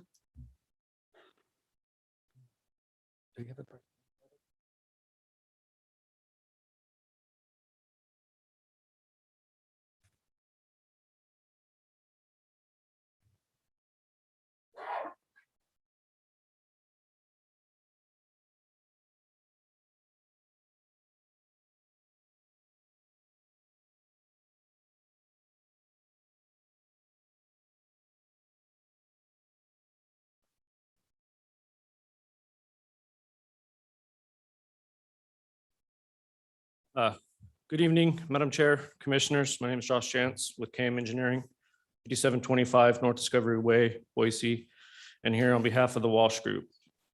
We are pleased to present the Jamestown Ranch subdivision, a single-family residential community with an age-restricted component at the southeast corner of Black Cat McMillan. The approximately 80-acre site is near existing and planned single-family residential subdivisions and commercial uses.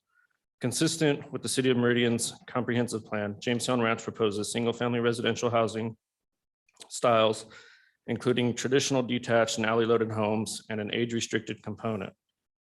Jamestown Ranch features enhanced walkability and pedestrian connectivity throughout and the surrounding subdivisions and services in the area and desired amenities for residential residents, including 2 clubhouses, pickleball courts, and a pond.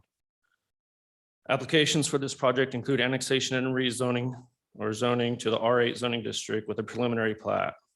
We have held 1 neighborhood meeting, participants in various discussions with city staff, participated in various discussions with city staff and ACHD, and have researched adjacent properties and recent approvals.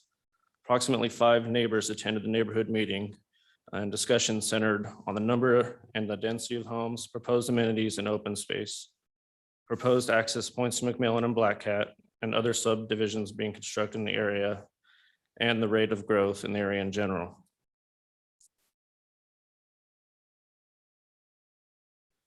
The property is approximately 80 acres, is located at the southeast corner of McMillan and Black Cat Roads, and is currently zoned RUT, rural urban transition in Ada County.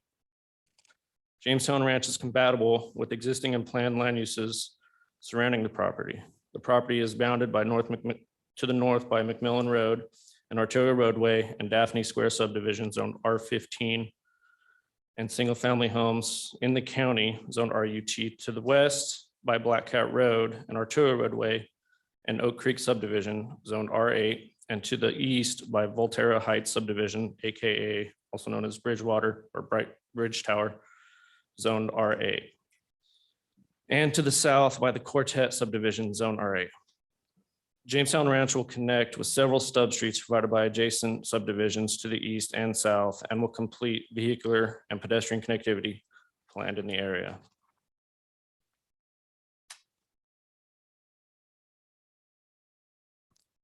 Jamestown Ranch aligns with the intent of the Meridian Comprehensive Plan future land use designation of medium density residential by providing a premier community at a gross density at the low end of the 3 to 8 target density range. As this community proposes to provide age-restricted component as well as traditional market rate residential lots for various kinds of families, objective 2.01.01 is fulfilled by offering housing options suitable for different household sizes and lifestyle preferences.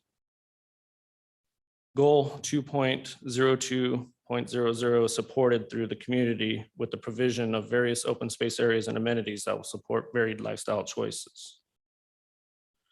We propose to annex and zone the approximately 80-acre property to the R8 medium density residential district to accommodate a mix of single-family detached homes, including an alley-loaded product within the west part of the site and an age-restricted component within the east part of the site. Although R8 zoning district is requested for the entire project, the differing housing products proposed will support goals 2.01.00 on the comprehensive plan by avoiding the concentration of one housing type in the area. This community will provide the opportunity for residents to age in place as they transition from standard single-family residential lots to smaller footprints with less ground to maintain in the age-restricted portions. The preliminary plat encompasses approximately 8.3 acres and consists of 294 single-family detached residential lots, 25 common open space lots, and 15 common access lots, totaling 334 lots overall. The age-restricted component of the project will consist of 65 buildable lots, whereas the market-driven standard single-family lots will consist of 229 buildable lots. An existing home adjacent to McMillan Road at the northeast part of the site is proposed to remain. The home's existing access point to McMillan will be eliminated and access to the home will be provided via an internal connection within the subdivision.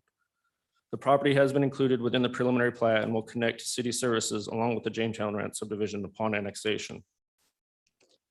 Residential lot sizes range from approximately 4,952 square feet to about 10,500 square feet to provide a variety of housing types within the development consistent with the comprehensive plan. The average lot size, excluding the existing home, is approximately 7,064 square feet. The existing home will remain on approximately 76,888 square feet or 1.77 acres. In alignment with the comprehensive plan, future land use map designation, the gross density of Jamestown Ranch is 3.66 units to the acre.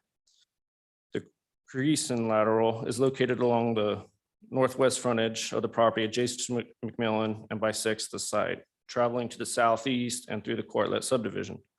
The Lemp Canal adjoins with the Creason lateral along the property's frontage adjacent to McMillan and continues to travel south along Black Cat Road. We would like to request an exemption of section 4 of the staff analysis, item O of the staff report, from tiling the Lemp Canal along McMillan Road due to the size of the facility. The Lemp Canal would require at least a 60-inch pipe to contain it. City Council has regularly granted waivers of this requirement to tile the Lemp Canal, which is consistent with the neighboring Bridge Tower West subdivision. In addition, ACHD has confirmed that we will not be required to relocate the Lemp Canal lateral from within their right-of-way, and the Lemp Canal will remain in its current position. We have coordinated with city staff, and they are okay with this request. For these reasons, we are requesting that the Lemp Canal remain open along McMillan Road. In accord with city code, Jamestown Ranch will utilize city services upon annexation. Water and sewer will be extended from McMillan Road south via the proposed main entrance into the development. We will coordinate with the Public Works Department to ensure that adequate public facilities are available to accommodate future development of the property. The property is within walking distance to the area's commercial center, including a Walmart, various restaurants, a hair and nail salon, a future convenience store, preschool, bank, and professional offices, among other uses.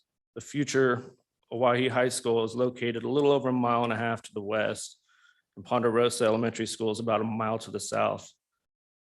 And Sawtooth Middle School is under 2 miles to the east. Recently, the City of Meridian City Council adopted a 2022 fiscal year proposed budget, which included funds for the construction of Fire Station number 8 to serve the Northwest Meridian. The fire station will be built near Owyhee High School and will provide another point in which emergency services will be sourced for the area. Exact timing of the design and construction of the fire station is to be determined, but should coincide with the proposed construction timeline of Jamestown Ranch. Currently, fire station number 2 is approximately 1.5 miles to the southeast off 10 Mile between Ustick and Cherry Lane. With 2 potential fire stations available to serve the area, Jamestown Ranch subdivision will be appropriately situated should emergency services be required. The primary entrance road for the subdivision will be Grand Lakes Way, a collector roadway that will connect with the Cortlet subdivision to the south. The alignment and design of Grand Lakes Way has been coordinated and approved by ACHD in its current location. The second access point to Black Cat Road will align with an access point to Oak Creek subdivision to the west. 3 substreets will be connected from adjacent subdivisions, 2 to the south and 1 to the east. Grand Lakes will connect with the collector proposed through the Corlett subdivision, while Sunnyside will connect through the center of the subdivision. Bissell Street will be connected from the east to connect to Wheelhorse Street. We are proposing permeable pavers on the interior streets except for the 2 collectors, West Grand Lakes and Quintel Street. Pavers will not only help to alleviate some of the challenges associated with the high groundwater present in the area, but will foster an exclusive and high quality charm for the future residents. Local streets are proposed throughout the subdivision and will be improved to City of Meridian and ACHD standards. We would also like to note that item G under section 4 of the staff analysis, which states ACHD is still discussing whether they will support this alternative. Since this application has been filed, we have been coordinating with and are expecting approval on this proposal from ACHD shortly, and we actually got that approval this afternoon. Jamestown Ranch will connect existing neighborhoods with planned transit corridors and will aid in increasing in safety and efficiency pedestrian and vehicular traffic in the area. The project includes multiple pedestrian connections and pathways with the community and enhanced walkability residents. The city's 10-foot wide multi-use path will be constructed along the project's frontage on McMillan Road and will continue through the subdivision adjacent to Grand Lakes Way. Jamestown Ranch offers an opportunity to connect adjacent existing neighborhoods to the east, west, and pedestrian walkways, and will connect north and south to planned and currently developed subdivisions.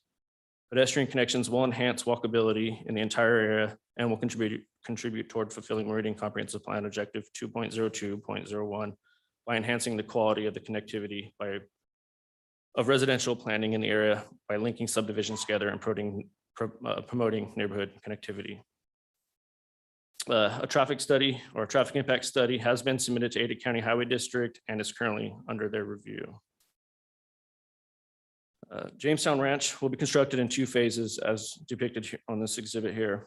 The first phase will include the construction of a portion of the market rate standard residential lots and the entirety of the age restricted lots. An open space lot with age restricted portion, including a clubhouse, pool and pickleball court, a market rate open space lot, including clubhouse, pool, and a play area, access points to McMillan and Black Cat Road, and a portion of Grand Lakes Way. The second phase will connect Grand Lakes Way and another stub street to Cortlet subdivision to the south. Will connect a stub street to Bridge Tower subdivision to the east and will include the remaining market rate standard residential lots. Development will be market driven. However, we anticipate construction to commence in 2022 and be completed in 2024.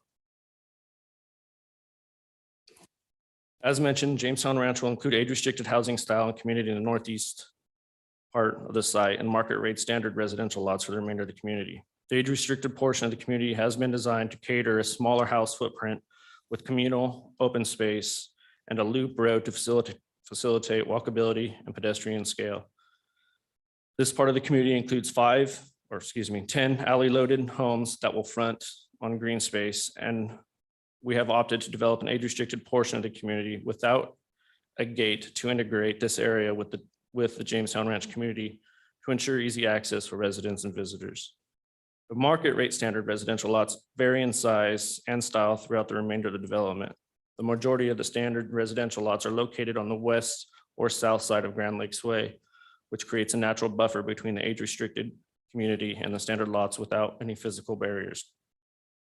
This will allow both sections to interact with one another while maintaining an individual sense of place.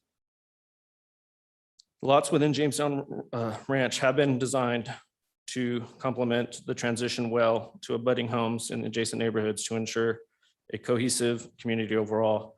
As mentioned, connectivity will be continued through the subdivision with the completion of transportation networks as pedestrian pathways. Jamestown Ranch will be an asset to the northwest Meridian by completing this undeveloped section with a consistent product type and neighborhood that will meld well with existing homes.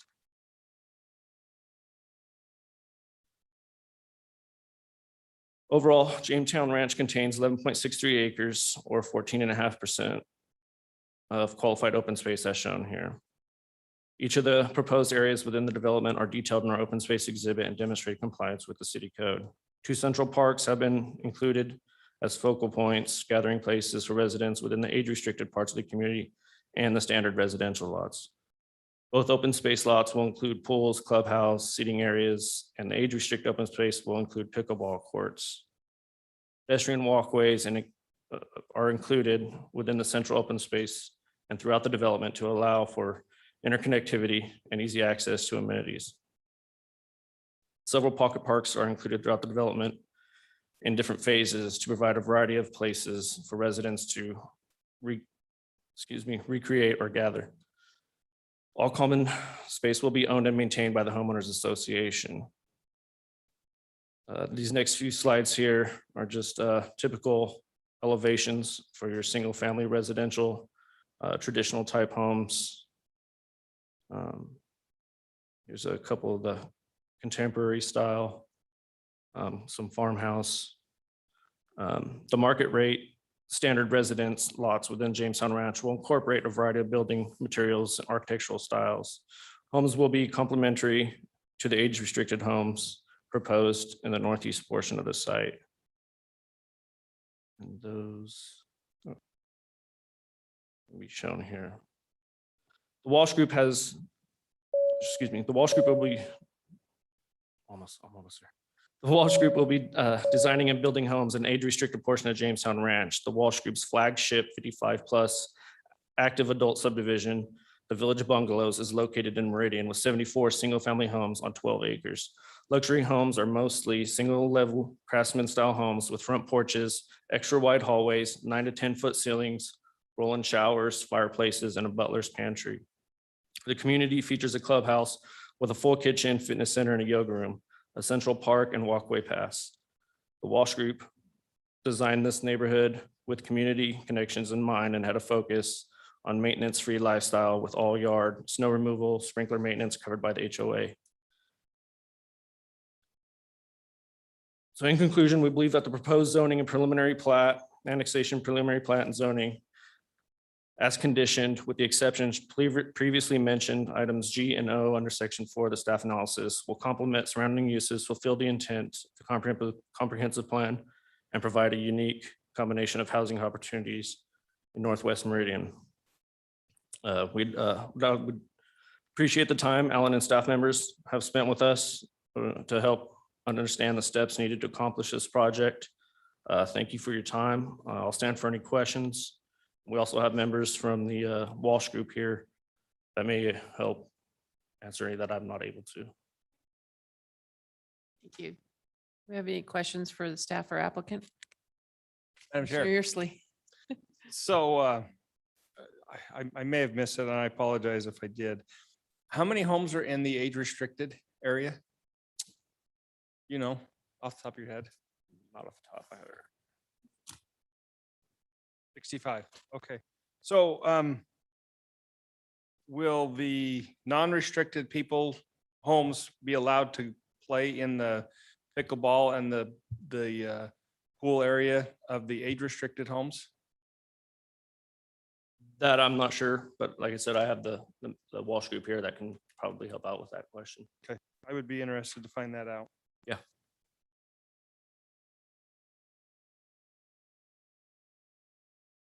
Do you have somebody here that? Yeah.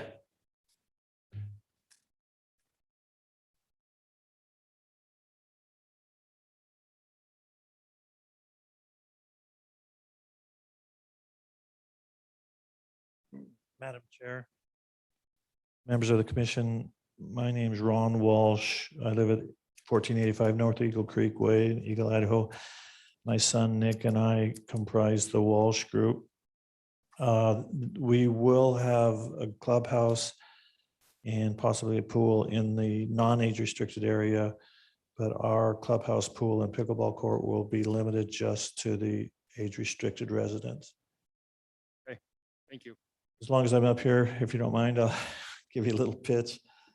We appreciate all the work that staff and all of the city agencies have done, and certainly appreciate their approval of our plat.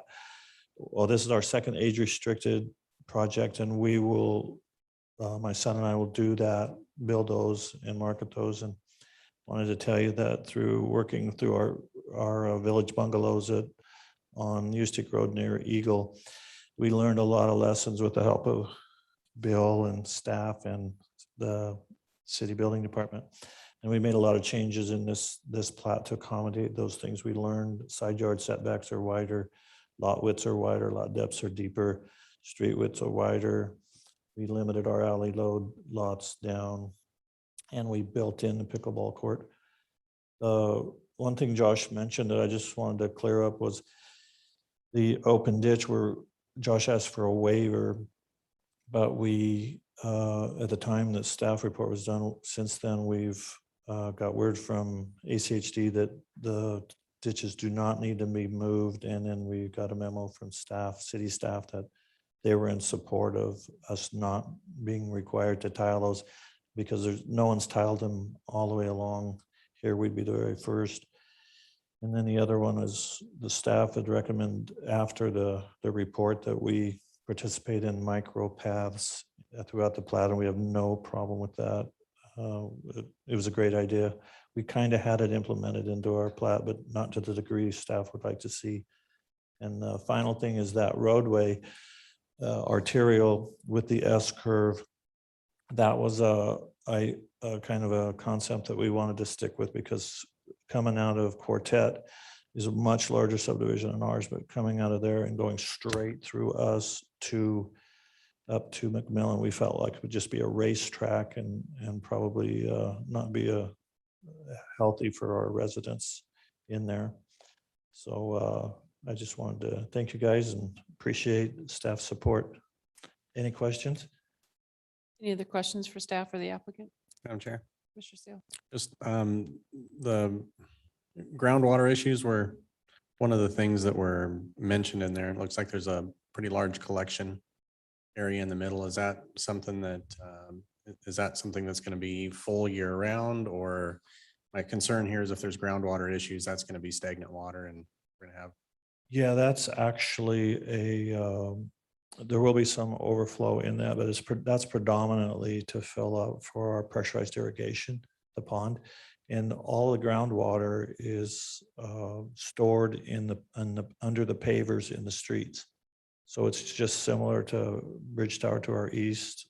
And the ACHD supported that. And I think we actually have more capacity for groundwater or for surface retention than we needed, because we went back and took the arterial out at the request of ACHD. Any other questions for staff or the applicant? Thanks. Madam Clerk, do we have anyone signed up to testify on this application? We do not, Madam Chair. That being said, is there anyone in the room or online who wishes to testify on this that did not sign up? Forward.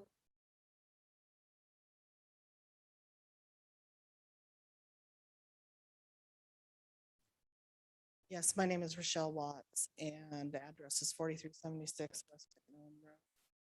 And we are directly across the street from this development. I don't have problems with the zoning. What we have problems with is where the collector road is coming out. There have been several comments made about why that is. One of them said that the resident preferred, which is, if you'll notice up in the right-hand corner, the yellow there, that preferred to keep that property. If that connected through, it would come very close to the shop that is located there.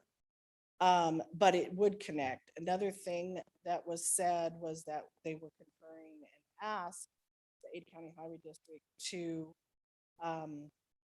ask for a variance so that the collector road could be moved down further because of multiple power and utility lines.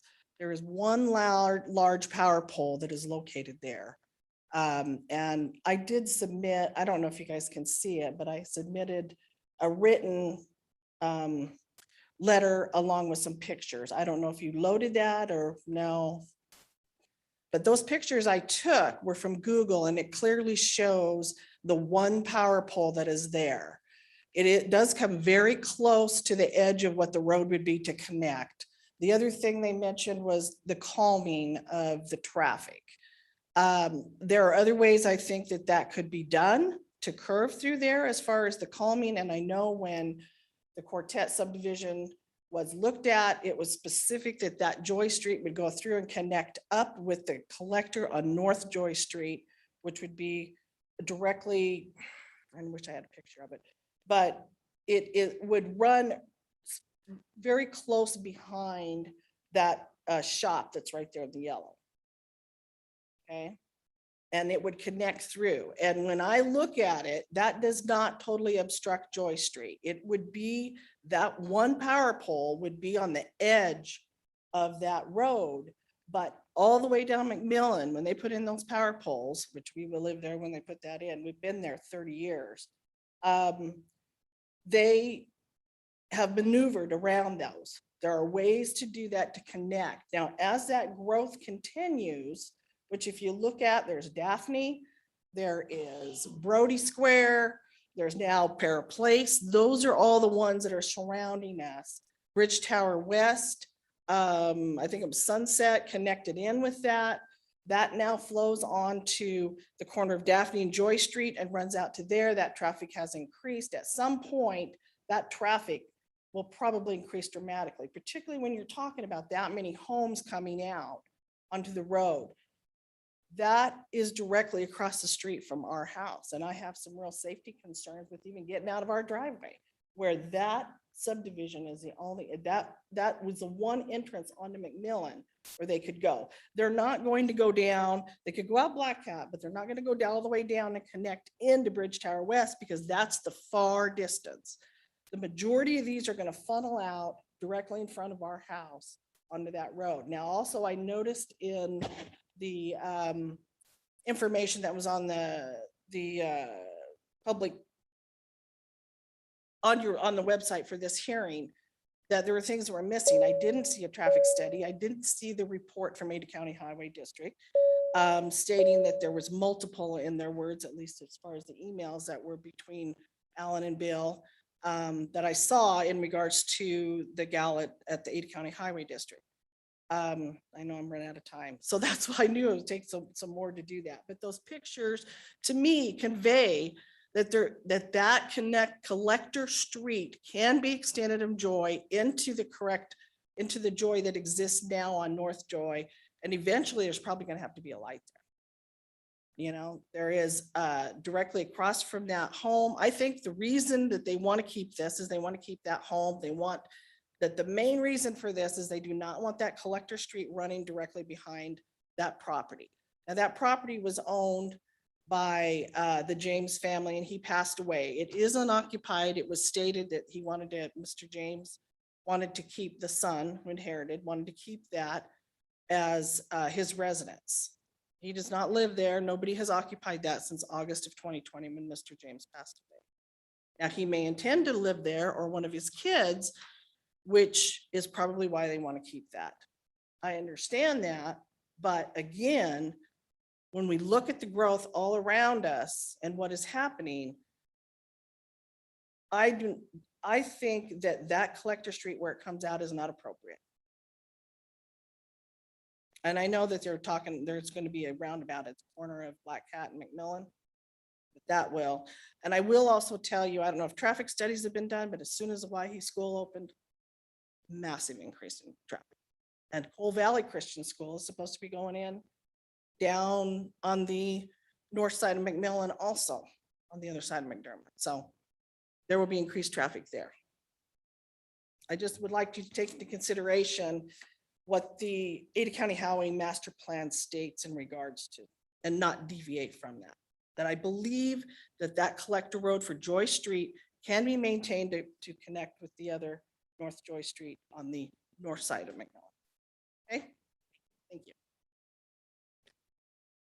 Anyone else in the room or online that wishes to testify?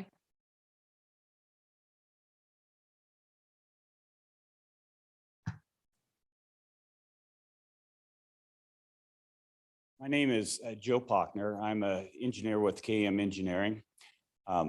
Sorry, I was a little bit late to the meeting. Highway 55 just got closed down. My address is 5725 North Discovery Way. I might be able to shed a little bit more light on this road alignment. The first initial one was we've met with ACHD on numerous occasions to discuss their master plan, which shows a dash line going up to Joy. One of the things that we're looking at with that is what's Joy's future development, because it kind of veers off. One of the biggest things that they came back with is when it's not a power pole, it's one of the power towers. It's one of the monster towers going up through there. Then we started looking at the separation between Black Cat, this proposed collector, San Vito, and the separations. And what we were looking to do is get a more even distribution through there so that we didn't, if we moved it over to Joy, the separation between San Vito and Joy is not that significant. And it's, you get more, what ACHD came back with is, we're looking at about 1,000 feet in between each one of these collectors. So it better fits the traffic movements, and the traffic study proves that up. I just wanted to bring that to your attention. And anything else? Thank you.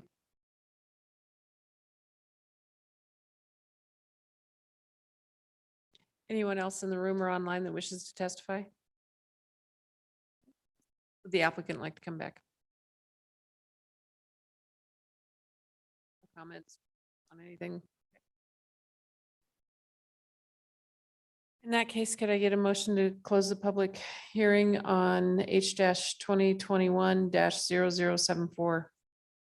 So moved. Second. It's been moved and seconded to close the public testimony on H-2021-0074. All those in favor say aye. Aye. Opposed? Motion carries.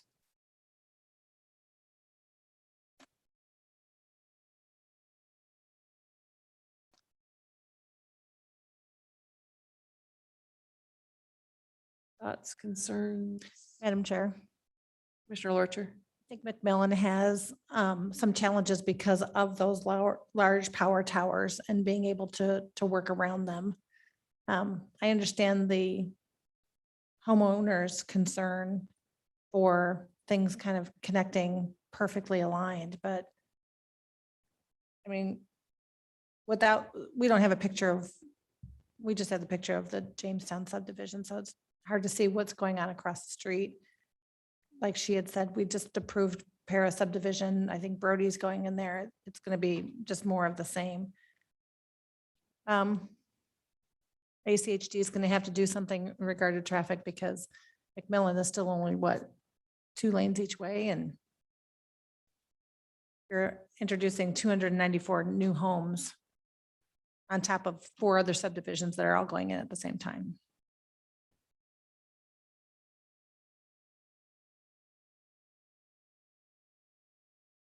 Madam Chair. Mr. Seal? Well, looking at the 2 areas and knowing that the age restriction area has basically exclusive rights to that area in there with the clubhouse and pool, it's good. It makes more sense as to why there's 2 of them.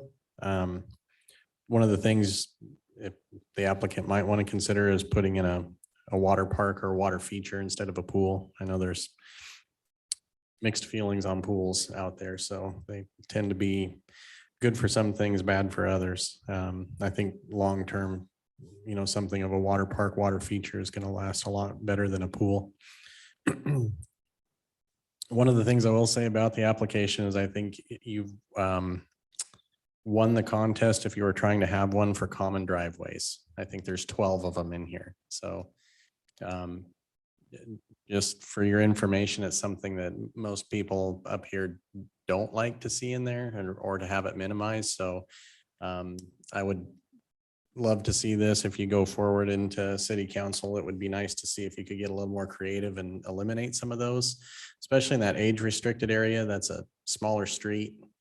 You got quite a few of them hanging off the end of that thing. And, you know, we see the service trucks and anything that's going through those, or trying to navigate those, common driveways. It becomes a big hassle and kind of a pain to deal with for anybody trying to navigate those, much less with a service vehicle. On the canal, hopefully with the, I mean, it sounds like the staff is in agreement with not tiling the canal. Hopefully they'll take care to make sure that since you didn't have to tile it, maybe spend a little bit of that money that would have went towards that to beautify it. Make it more of a walking path, more of something, you know, that people are going to be happy to be living out in, you know, that little bit of nature that's left out there. Other than that, I mean, it looks like a whole lot of houses in a little tiny area on some of the maps, but looking at the density, now it's just barely above the 3 per acre. I mean, it is what it is. So, but I think it's pretty well planned out. Wish the infrastructure was more built out to handle it, but again, we don't control that. As far as the intersection right there being moved on McMillan Road, you know, looked at some of the frontage property there for the resident that's to the south of this, where the road will be coming out. And I guess if the house was right on the road or something like that, or there wasn't a lot of vegetation in there to mitigate, my main thing would be, you know, noise and lights, especially. You wouldn't want lights shining in your living room all day and night from coming in and out of here. And it looks like there's a lot of vegetation in there that's going to mitigate that on its own. Madam Chair. Mr. Grove. I'm pretty in favor of this project. I think the issue with the collector actually might help a little bit, just in terms of offsetting where those congestion points are along McMillan, especially with it not being you know, all the way built out, perhaps. One of the things looking at from a usability standpoint for residents on the far east side is looking at possibly putting in a pathway, micro pathway, to be able to get to the amenities a little bit easier than having to walk to the south piece of, you know, if you're in that cul-de-sac up by the yellow area and you have to walk all the way down and around, especially since the age restricted has its own, you're going quite a ways away to get to the amenities. So if you can find a better cut path through there, that would probably be something to look at doing. I think overall, you know, having as many amenities as you have and lining things up with the other subdivisions that are going in and being able to work through that with them versus against them. It sounds like you all have worked through whatever issues needed to be done. So I appreciate that. I'd be okay with moving this forward.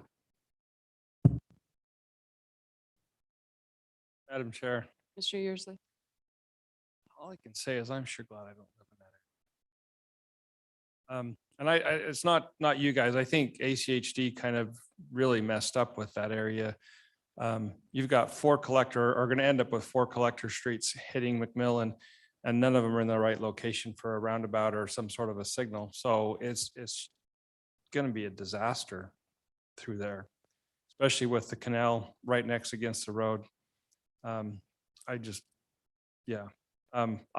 would prefer to see Joy, the collector, tie into Joy and make that an area for a roundabout. I think that's, you know, yes, you have to add in probably 2 extra towers to make that fit, but I think long-term, I think that would be a better fit. You're starting to see development hit Daphne Street, which is the one just above it. And so you're going to have people wanting to dump out there to get to McMillan. So I see Joy getting busier because we just approved a subdivision just to the north of there that's dumping traffic out onto Daphne. So And then the other concern that I have is I actually feel that the non-restricted H area is being underserved with open space. Yes, you're showing one subdivision, but you've got, I mean, one pool, but you've got one pool and a pickleball court for 65 homes, but yet you've got one pool and an open area for 229 homes. I think that's, you're favoring the age restricted homes over the others. And so I think there should be more open space or more amenities on the 229 homes spots. So as Commissioner Steele mentioned, it's a lot of homes in a little space. And so I would be in favor of adding a little bit more open space to the non-age restricted area. I guess that was the first thing I noticed about it, Commissioners, it was the amount of common driveways. And I know it takes out a lot, but I mean, charge more for, it makes a couple of nice big corner lots and they're somewhere, I mean, that's a lot of backing up for the service vehicles and trash day. It's just on every corner. It just, common driveways, I thought were originally allowed to be more the exception than the rule. I just don't see how it creates for good neighbors. So I think that would be my biggest suggestion. And I do agree. I mean, with as many amenities that are here, it is underserved a little in the non-restricted. And I'm not a traffic expert, but I will yield to those on the panel that are, and I guess it would make more sense and more connectivity later on to be able to have that intersection line up with Joy.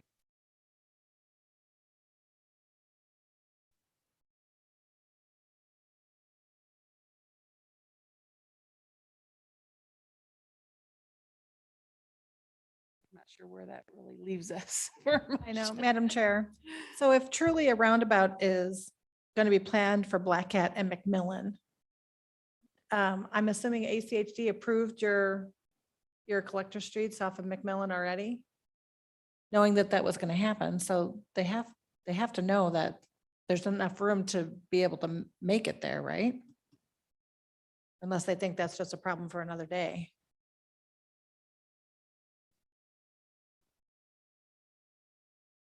Madam Chair, Sure, usually. kind of to answer some of that question. So, right now, I think McMillan and Black Cat is supposed to be a roundabout. But if you go just a half a mile to the west of there at the mid block, they actually have a roundabout there already built. And I think what they're trying to do is do roundabouts at the main, but also have a mid block roundabout. And I think with moving the collector road over and not tying it into Joy, which one of those 4 collector roads that tie into McMillan do you put a roundabout? And I just, because I think Joy is going to end up being a collector street as all that land gets pressured to redevelop. I mean, you've got a lot of 5-acre parcels there that are going to redevelop because of the development pressure is going to be big enough to be stupid not to sell. So that's my only concern is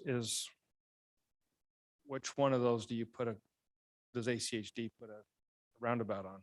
So that's why I like having it tie into Doy Street and having that be a roundabout. So you actually have some decent access out on the McMillan.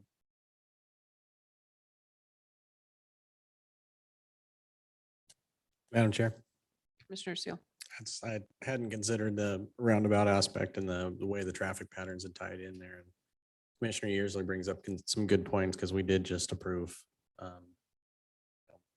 subdivisions that'll be using that as they spill out onto there. And I live very close to this myself, so I don't kid myself in any way to think that Black Cat or McMillan are ready to handle anything along these lines of the amount of traffic that's coming their way before they're even slated to be improved. I think probably taking into consideration anything we can do to improve that. When they get developed is something that we should probably take serious consideration of. So I would be more inclined to either continue it or deny it based on trying to get that joy to line up the way that it, honestly should, as well as some of the age restricted area. Like I said, the common driveway in there is just, the instant I saw that, it just looks like trouble. I mean, there could be some creative ways to provide the micro path through, like Commissioner Grove had brought up, by eliminating that common drive, the lot at the end of that driveway, or eliminating that altogether, shifting the whole thing over, whatever you would want to do in order to provide for Joy Street to line up with that subdivision. So with that, I'm at a point of either supporting a denial or a continuance.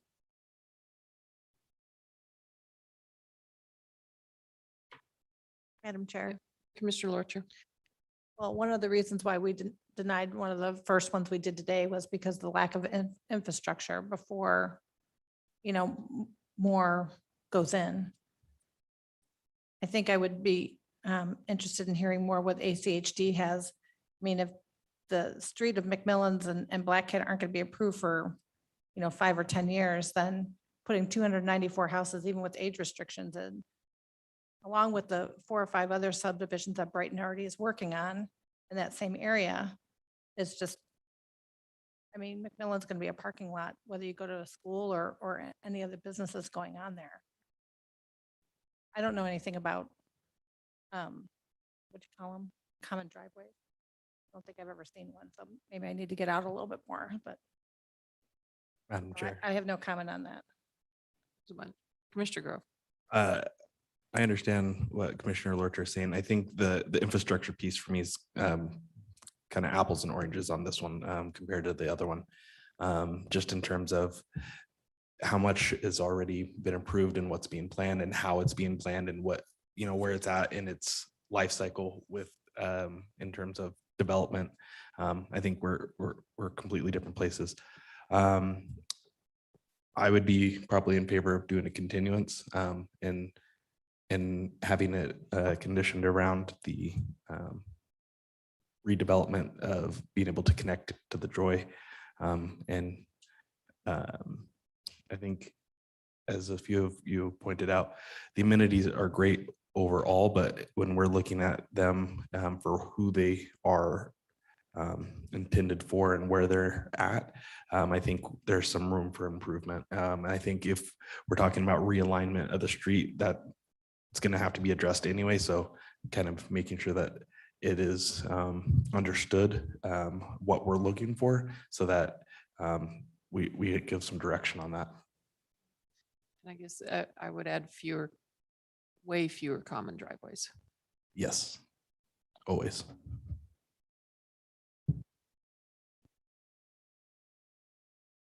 Madam Chair.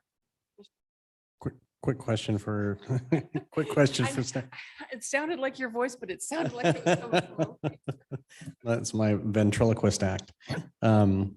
Question for staff on the ACHD report that we're waiting on. Is that a two-way communication that we can have with them as far as the concerns that we have as the city, looking at that intersection and how it aligns with Joy, so that they can take that into consideration into their report? I could certainly email Paige, who is the one that's working on this, and tell them what your concerns are. Okay. I think that would be, if we do a continuation here, I think that would be probably relevant to the report. Because again, I think Commissioner usually brings up a really good point. So if they can speak to that in their report, that's going to make, a continuance worthwhile, I think. Yeah, Madam Chair, members of the commission, more than likely won't get a roundabout. There's not one shown on the master street map that I have in front of me, but alignment is always the preferred route for staff and ACHD when it makes sense. So certainly whatever you do this evening, Alan and I just request that whatever changes you want made to the plat, make sure the applicant knows what those are and then brings back what you want to see.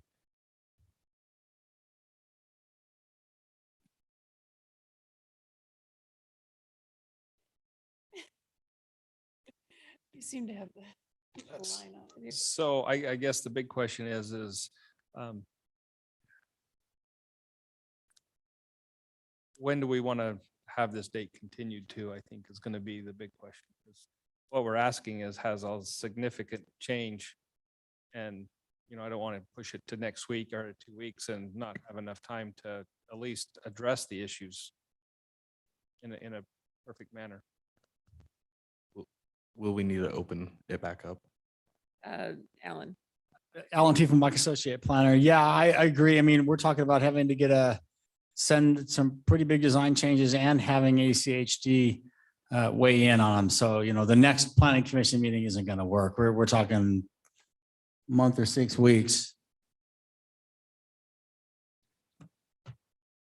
I can't control how quickly ACHD turns around a traffic report, especially based on some changes. So it won't be quick. Say January 6th or 20th then. I would January 20th would definitely give us enough time. with the holidays in the middle of all that, I would almost recommend January 20th. Yeah, we're gonna lose a lot of time because of people being out and everything else, including staff. So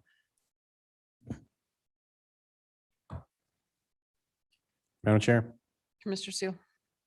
I move to continue file number 2021-0074 to the hearing date of January 20th, 2022. For the following reasons, so that we can get a final ACHD report and that the city has time to communicate our concerns to ACHD. And that we and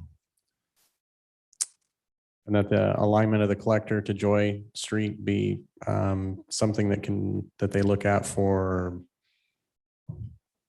future growth. And that we want to see a reduction or even possibly an elimination of the common driveways. Madam Chair, point of order, we need to reopen the public hearing you're right. first. Oh. I apologize. It was a great motion, by the way. Thank you.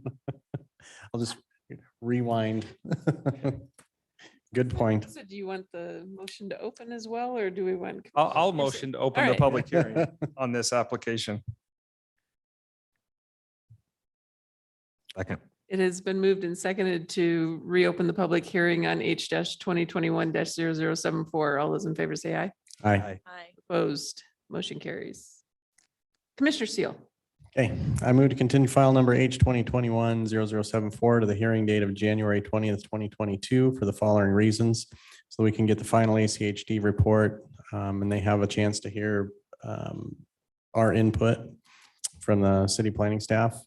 That the alignment of the collector to Joy be strongly considered for the reasons presented in the commission hearing this evening. And that we see a reduction or possible elimination of the common driveways. Madam Chair, Mr. Grove. could we add in a condition for the open space and amenities to be better distributed through the non-age restricted areas? And what Commissioner Grove said. I'll second that. It has been moved and seconded to continue H-2021-0074 to the hearing date of January 20th. All those in favor say aye. Aye. Opposed? Motion carries.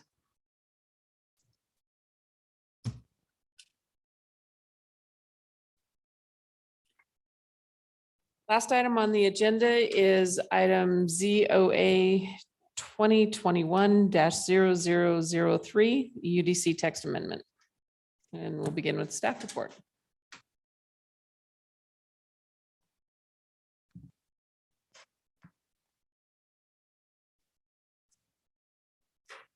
Pull that up real quick again.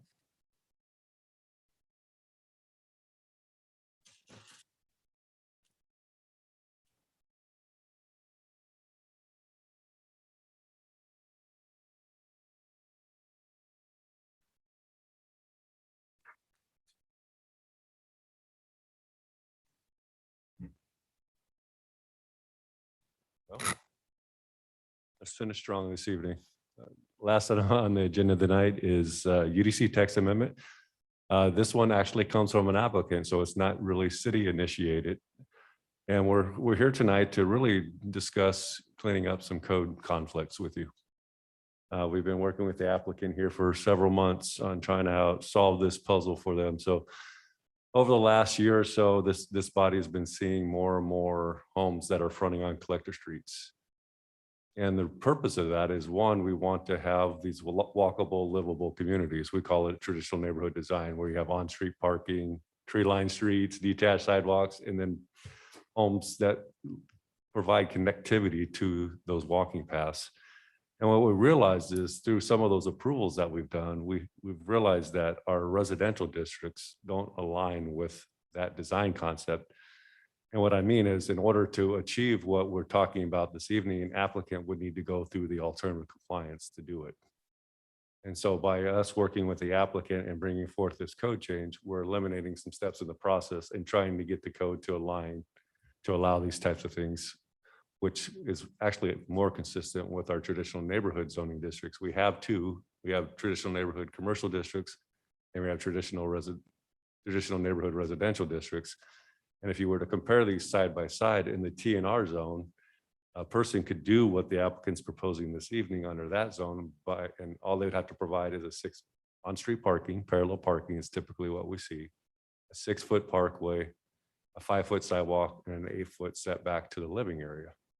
Well, that's essentially what we're doing here, and you would not have to provide that in a common lot. So currently, the two code sections that we're trying to amend tonight is, one, residential districts in Chapter 2, and then also the requirements for landscape buffers, that they're allowed to either be in a common lot or a landscape easement, and addressing the maintenance of that and how that would be addressed. So that's what I really want to hit on tonight. If the applicant wants to go into some of the ACHD requirements and all of that, I'll let him do that, but I'm not going to do that tonight. I'm just trying to lay the context for you that we have a conflict. We're trying to align with other sections of the code, and hopefully this makes it better for others to do the same thing, and we get more variety in the city, allow people to do this throughout our community, and start getting shorter block lengths and more walkable communities, particularly in our mixed use areas. So the graphic that I have before you this evening is really just one snippet of the changes. So this really does affect all of our districts from R2 all the way to R40. But the language is consistent throughout. So essentially what the applicant is doing is adding a footnote or modifying the footnote to say that when you have fronts of homes on collector roads and you're having alley access or local street access to that, you're able to take advantage of a buffer easement rather than a common lot. You do a minimum 8-foot on-street parking, 8-foot tree-lined streets, 5-foot sidewalks, and then your setback will be 10 feet for a total setback of 23 feet. At the end of the presentation, there's a nice little illustrative graphic that the applicants put together to show you how all this is tied together. But essentially, under the TNR zone, to put it simply, they can have a 19-foot is all that's required for the building to be from the back of curb. This scenario, 23 feet. So again, the goal is to get the building set back from the street, but not so far back that it's defeating the purpose of what we're trying to achieve here. So again, after the revision of the staff report, the applicant came up with some of this language, but you can see as of today, I see that through logic, some common sense approach took place, and he decided to provide a preferred language. Staff looked at that and said it makes a lot more sense to combine it into one cohesive sentence. The only thing that staff would ask to the preferred language highlighted below is that you add the word homeowners as part of that sentence. So it'd say maintained by the property owner or a homeowners or business owners association, because it's going to be either residential or commercial. And then I'll go ahead and transition to the graphic here to show you how this will all work. So essentially, like I described to you, there's the planter strip, there's the parking, parallel parking, bike lanes, sidewalk, and then overall setback of 23 feet while still maintaining the required parking standards. I also mentioned to you that this does comply with a lot of ACHD's templates as well. So again, we're cleaning up a conflict. We're trying to align with what ACHD will allow as well, and try to eliminate future, add greater flexibility to code. So with that, I'll conclude my presentation and stand for any questions you may have. What we hear from the applicant first.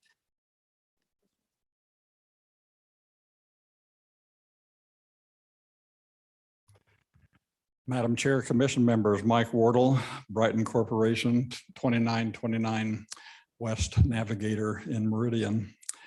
It is unique that we are here as an applicant because this is actually something that would apply to and benefit any such developments in the community. I'm going to ask Bill, just so that you can kind of understand a little bit more background of what it is that we're proposing to do and why.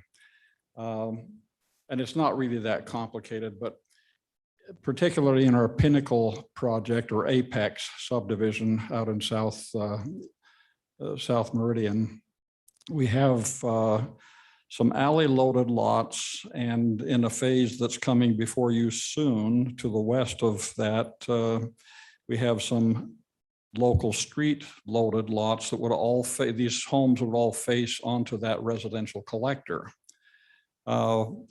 And the graphic to the right simply shows that there will still be the 20-foot landscape easement. It will be maintained by the homeowners in this particular case, but at least we don't deviate from the anticipated benefits of the spacing and the type of tree canopies and so forth that would be desired in a more traditional neighborhood.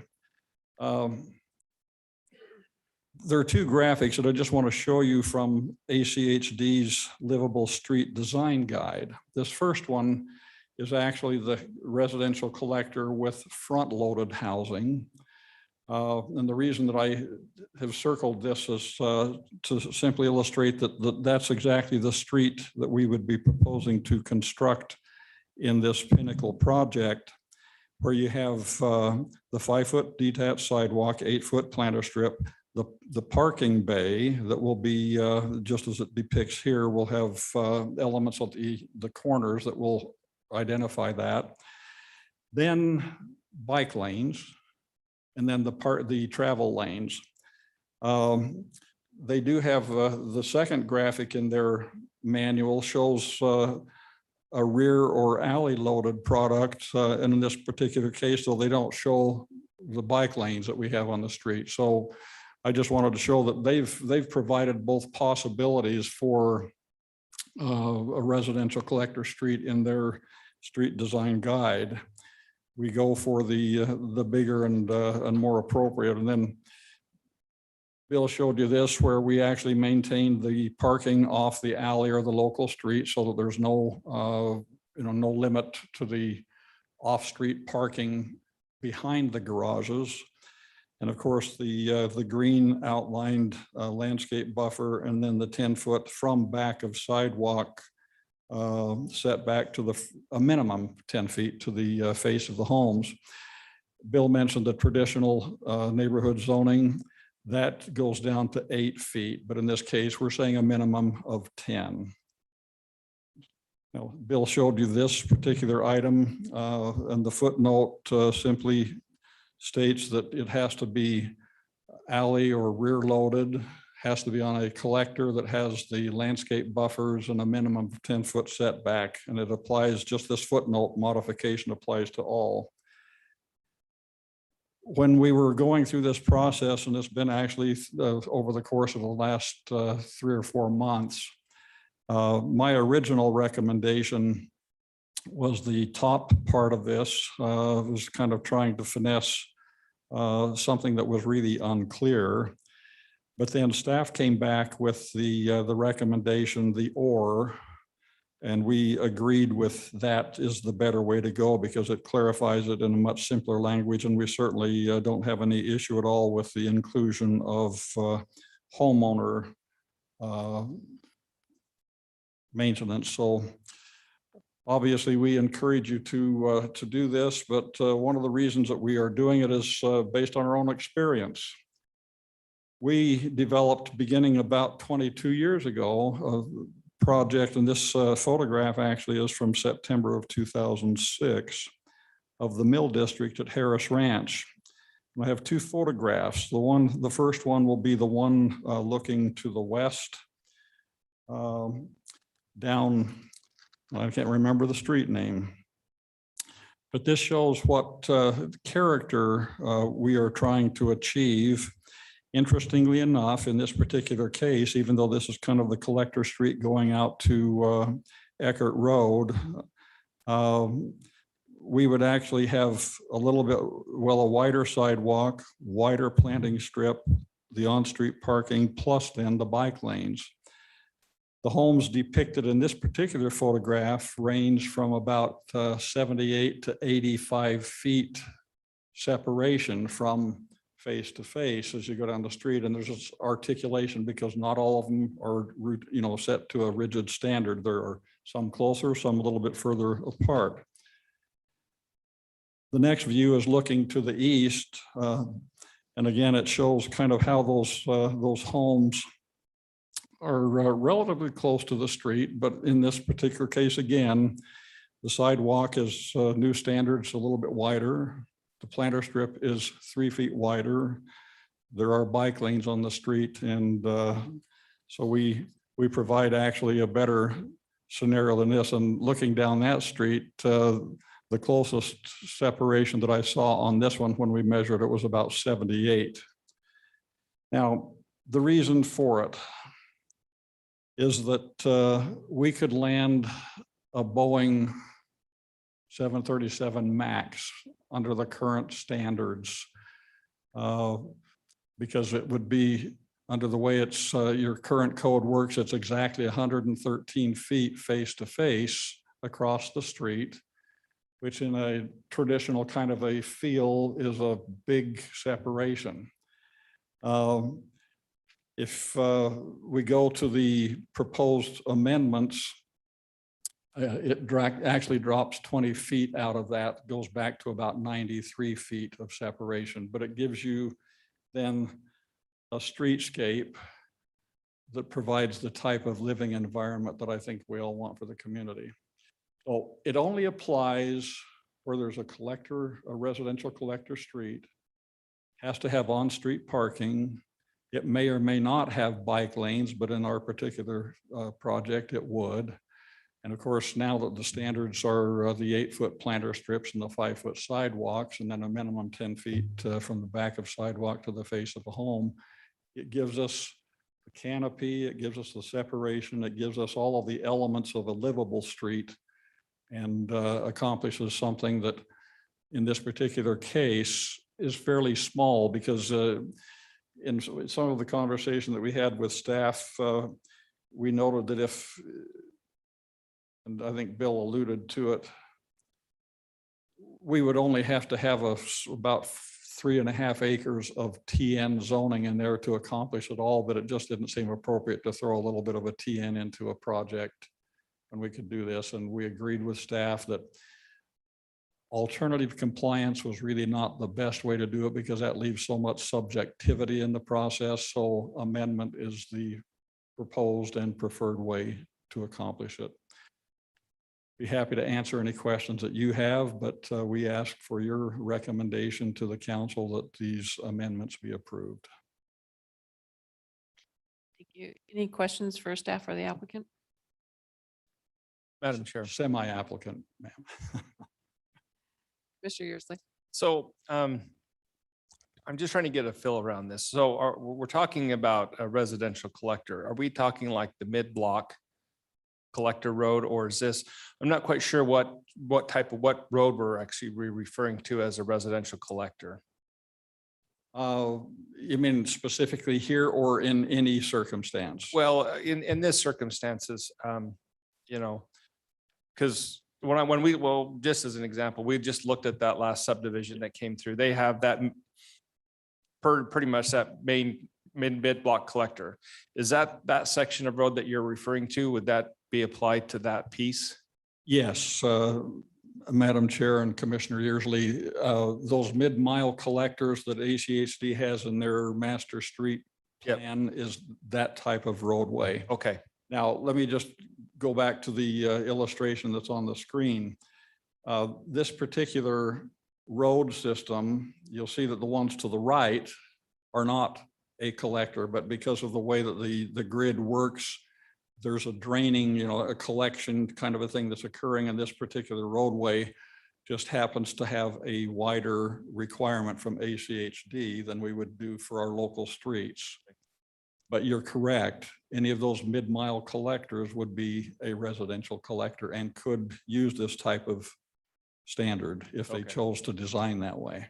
Okay, and then with that, ACHD shows on those mid-mile collectors access to homes off of that collector. Is that what we're proposing, or is it mostly just alley? We're only allowing alley loaded facing those homes?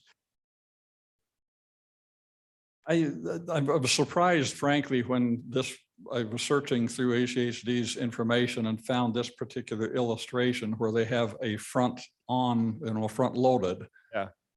Obviously, in their planning, they anticipated that that could occur. I don't know that I've seen one that would be, at least in recent approvals. Certainly there would be streets from older designs and older subdivisions that would be that particular case, but they may not have, the type of parking and bike lanes and so forth that we would have in the modern standard.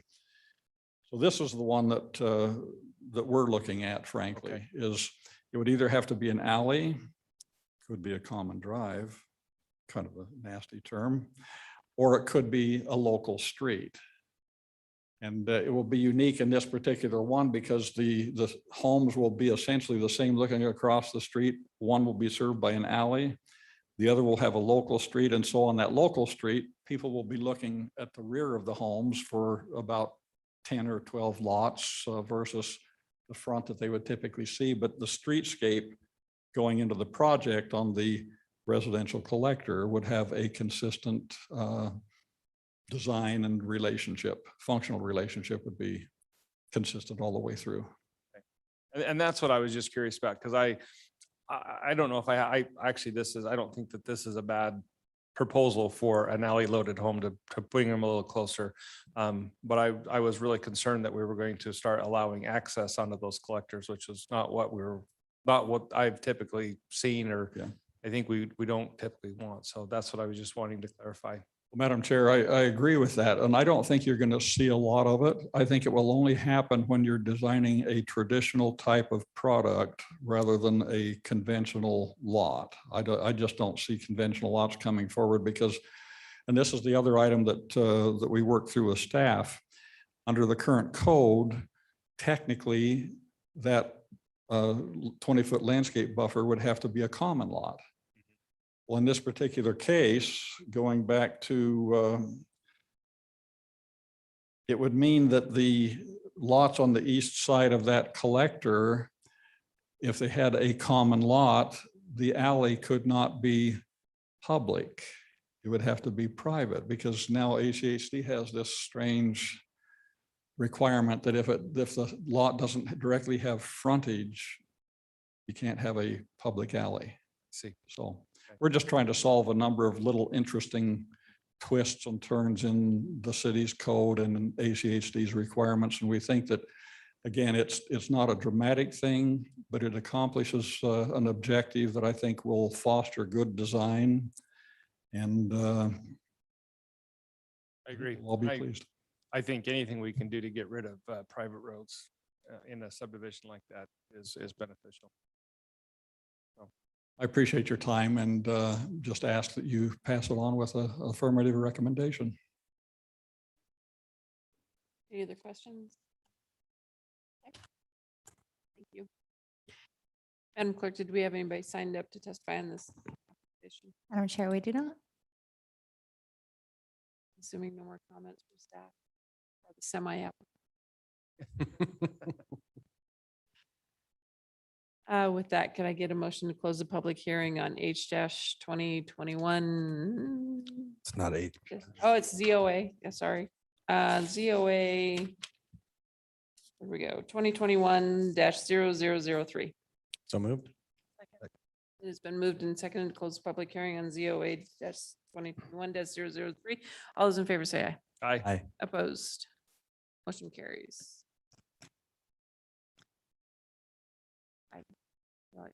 So, Staff and everybody agrees, add the homeowners association in there for them. Actually, quick question on that, Madam Chair, for staff. Is it homeowners or homeowners association? I think he said property owner. Either one will make it grammatically correct.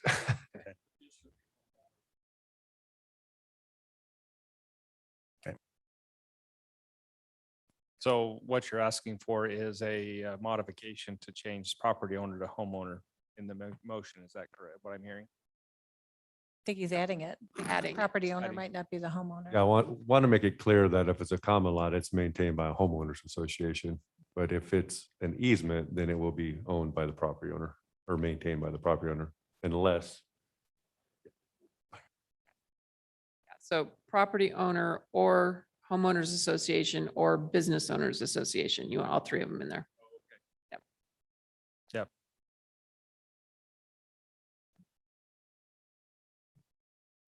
Madam Chair. Mr. Seal. After considering all staff, applicant and public testimony, I move to recommend approval to the city council of file number ZOA 2021-0003 as presented in the staff report for the hearing date of November 18th, 2021 with the following modifications. That the language submitted by the applicant be added and the with the inclusion of the word homeowners being added to the text. Second. It has been moved and seconded to recommend approval of ZOA 2021-0003. All those in favor with modifications, all those in favor say aye. Aye. Opposed? Motion carries. Madam Chair, Mr. Yearsley. I move we adjourn. A second. It has been moved and seconded to adjourn. All those in favor say aye. Aye. Motion carries.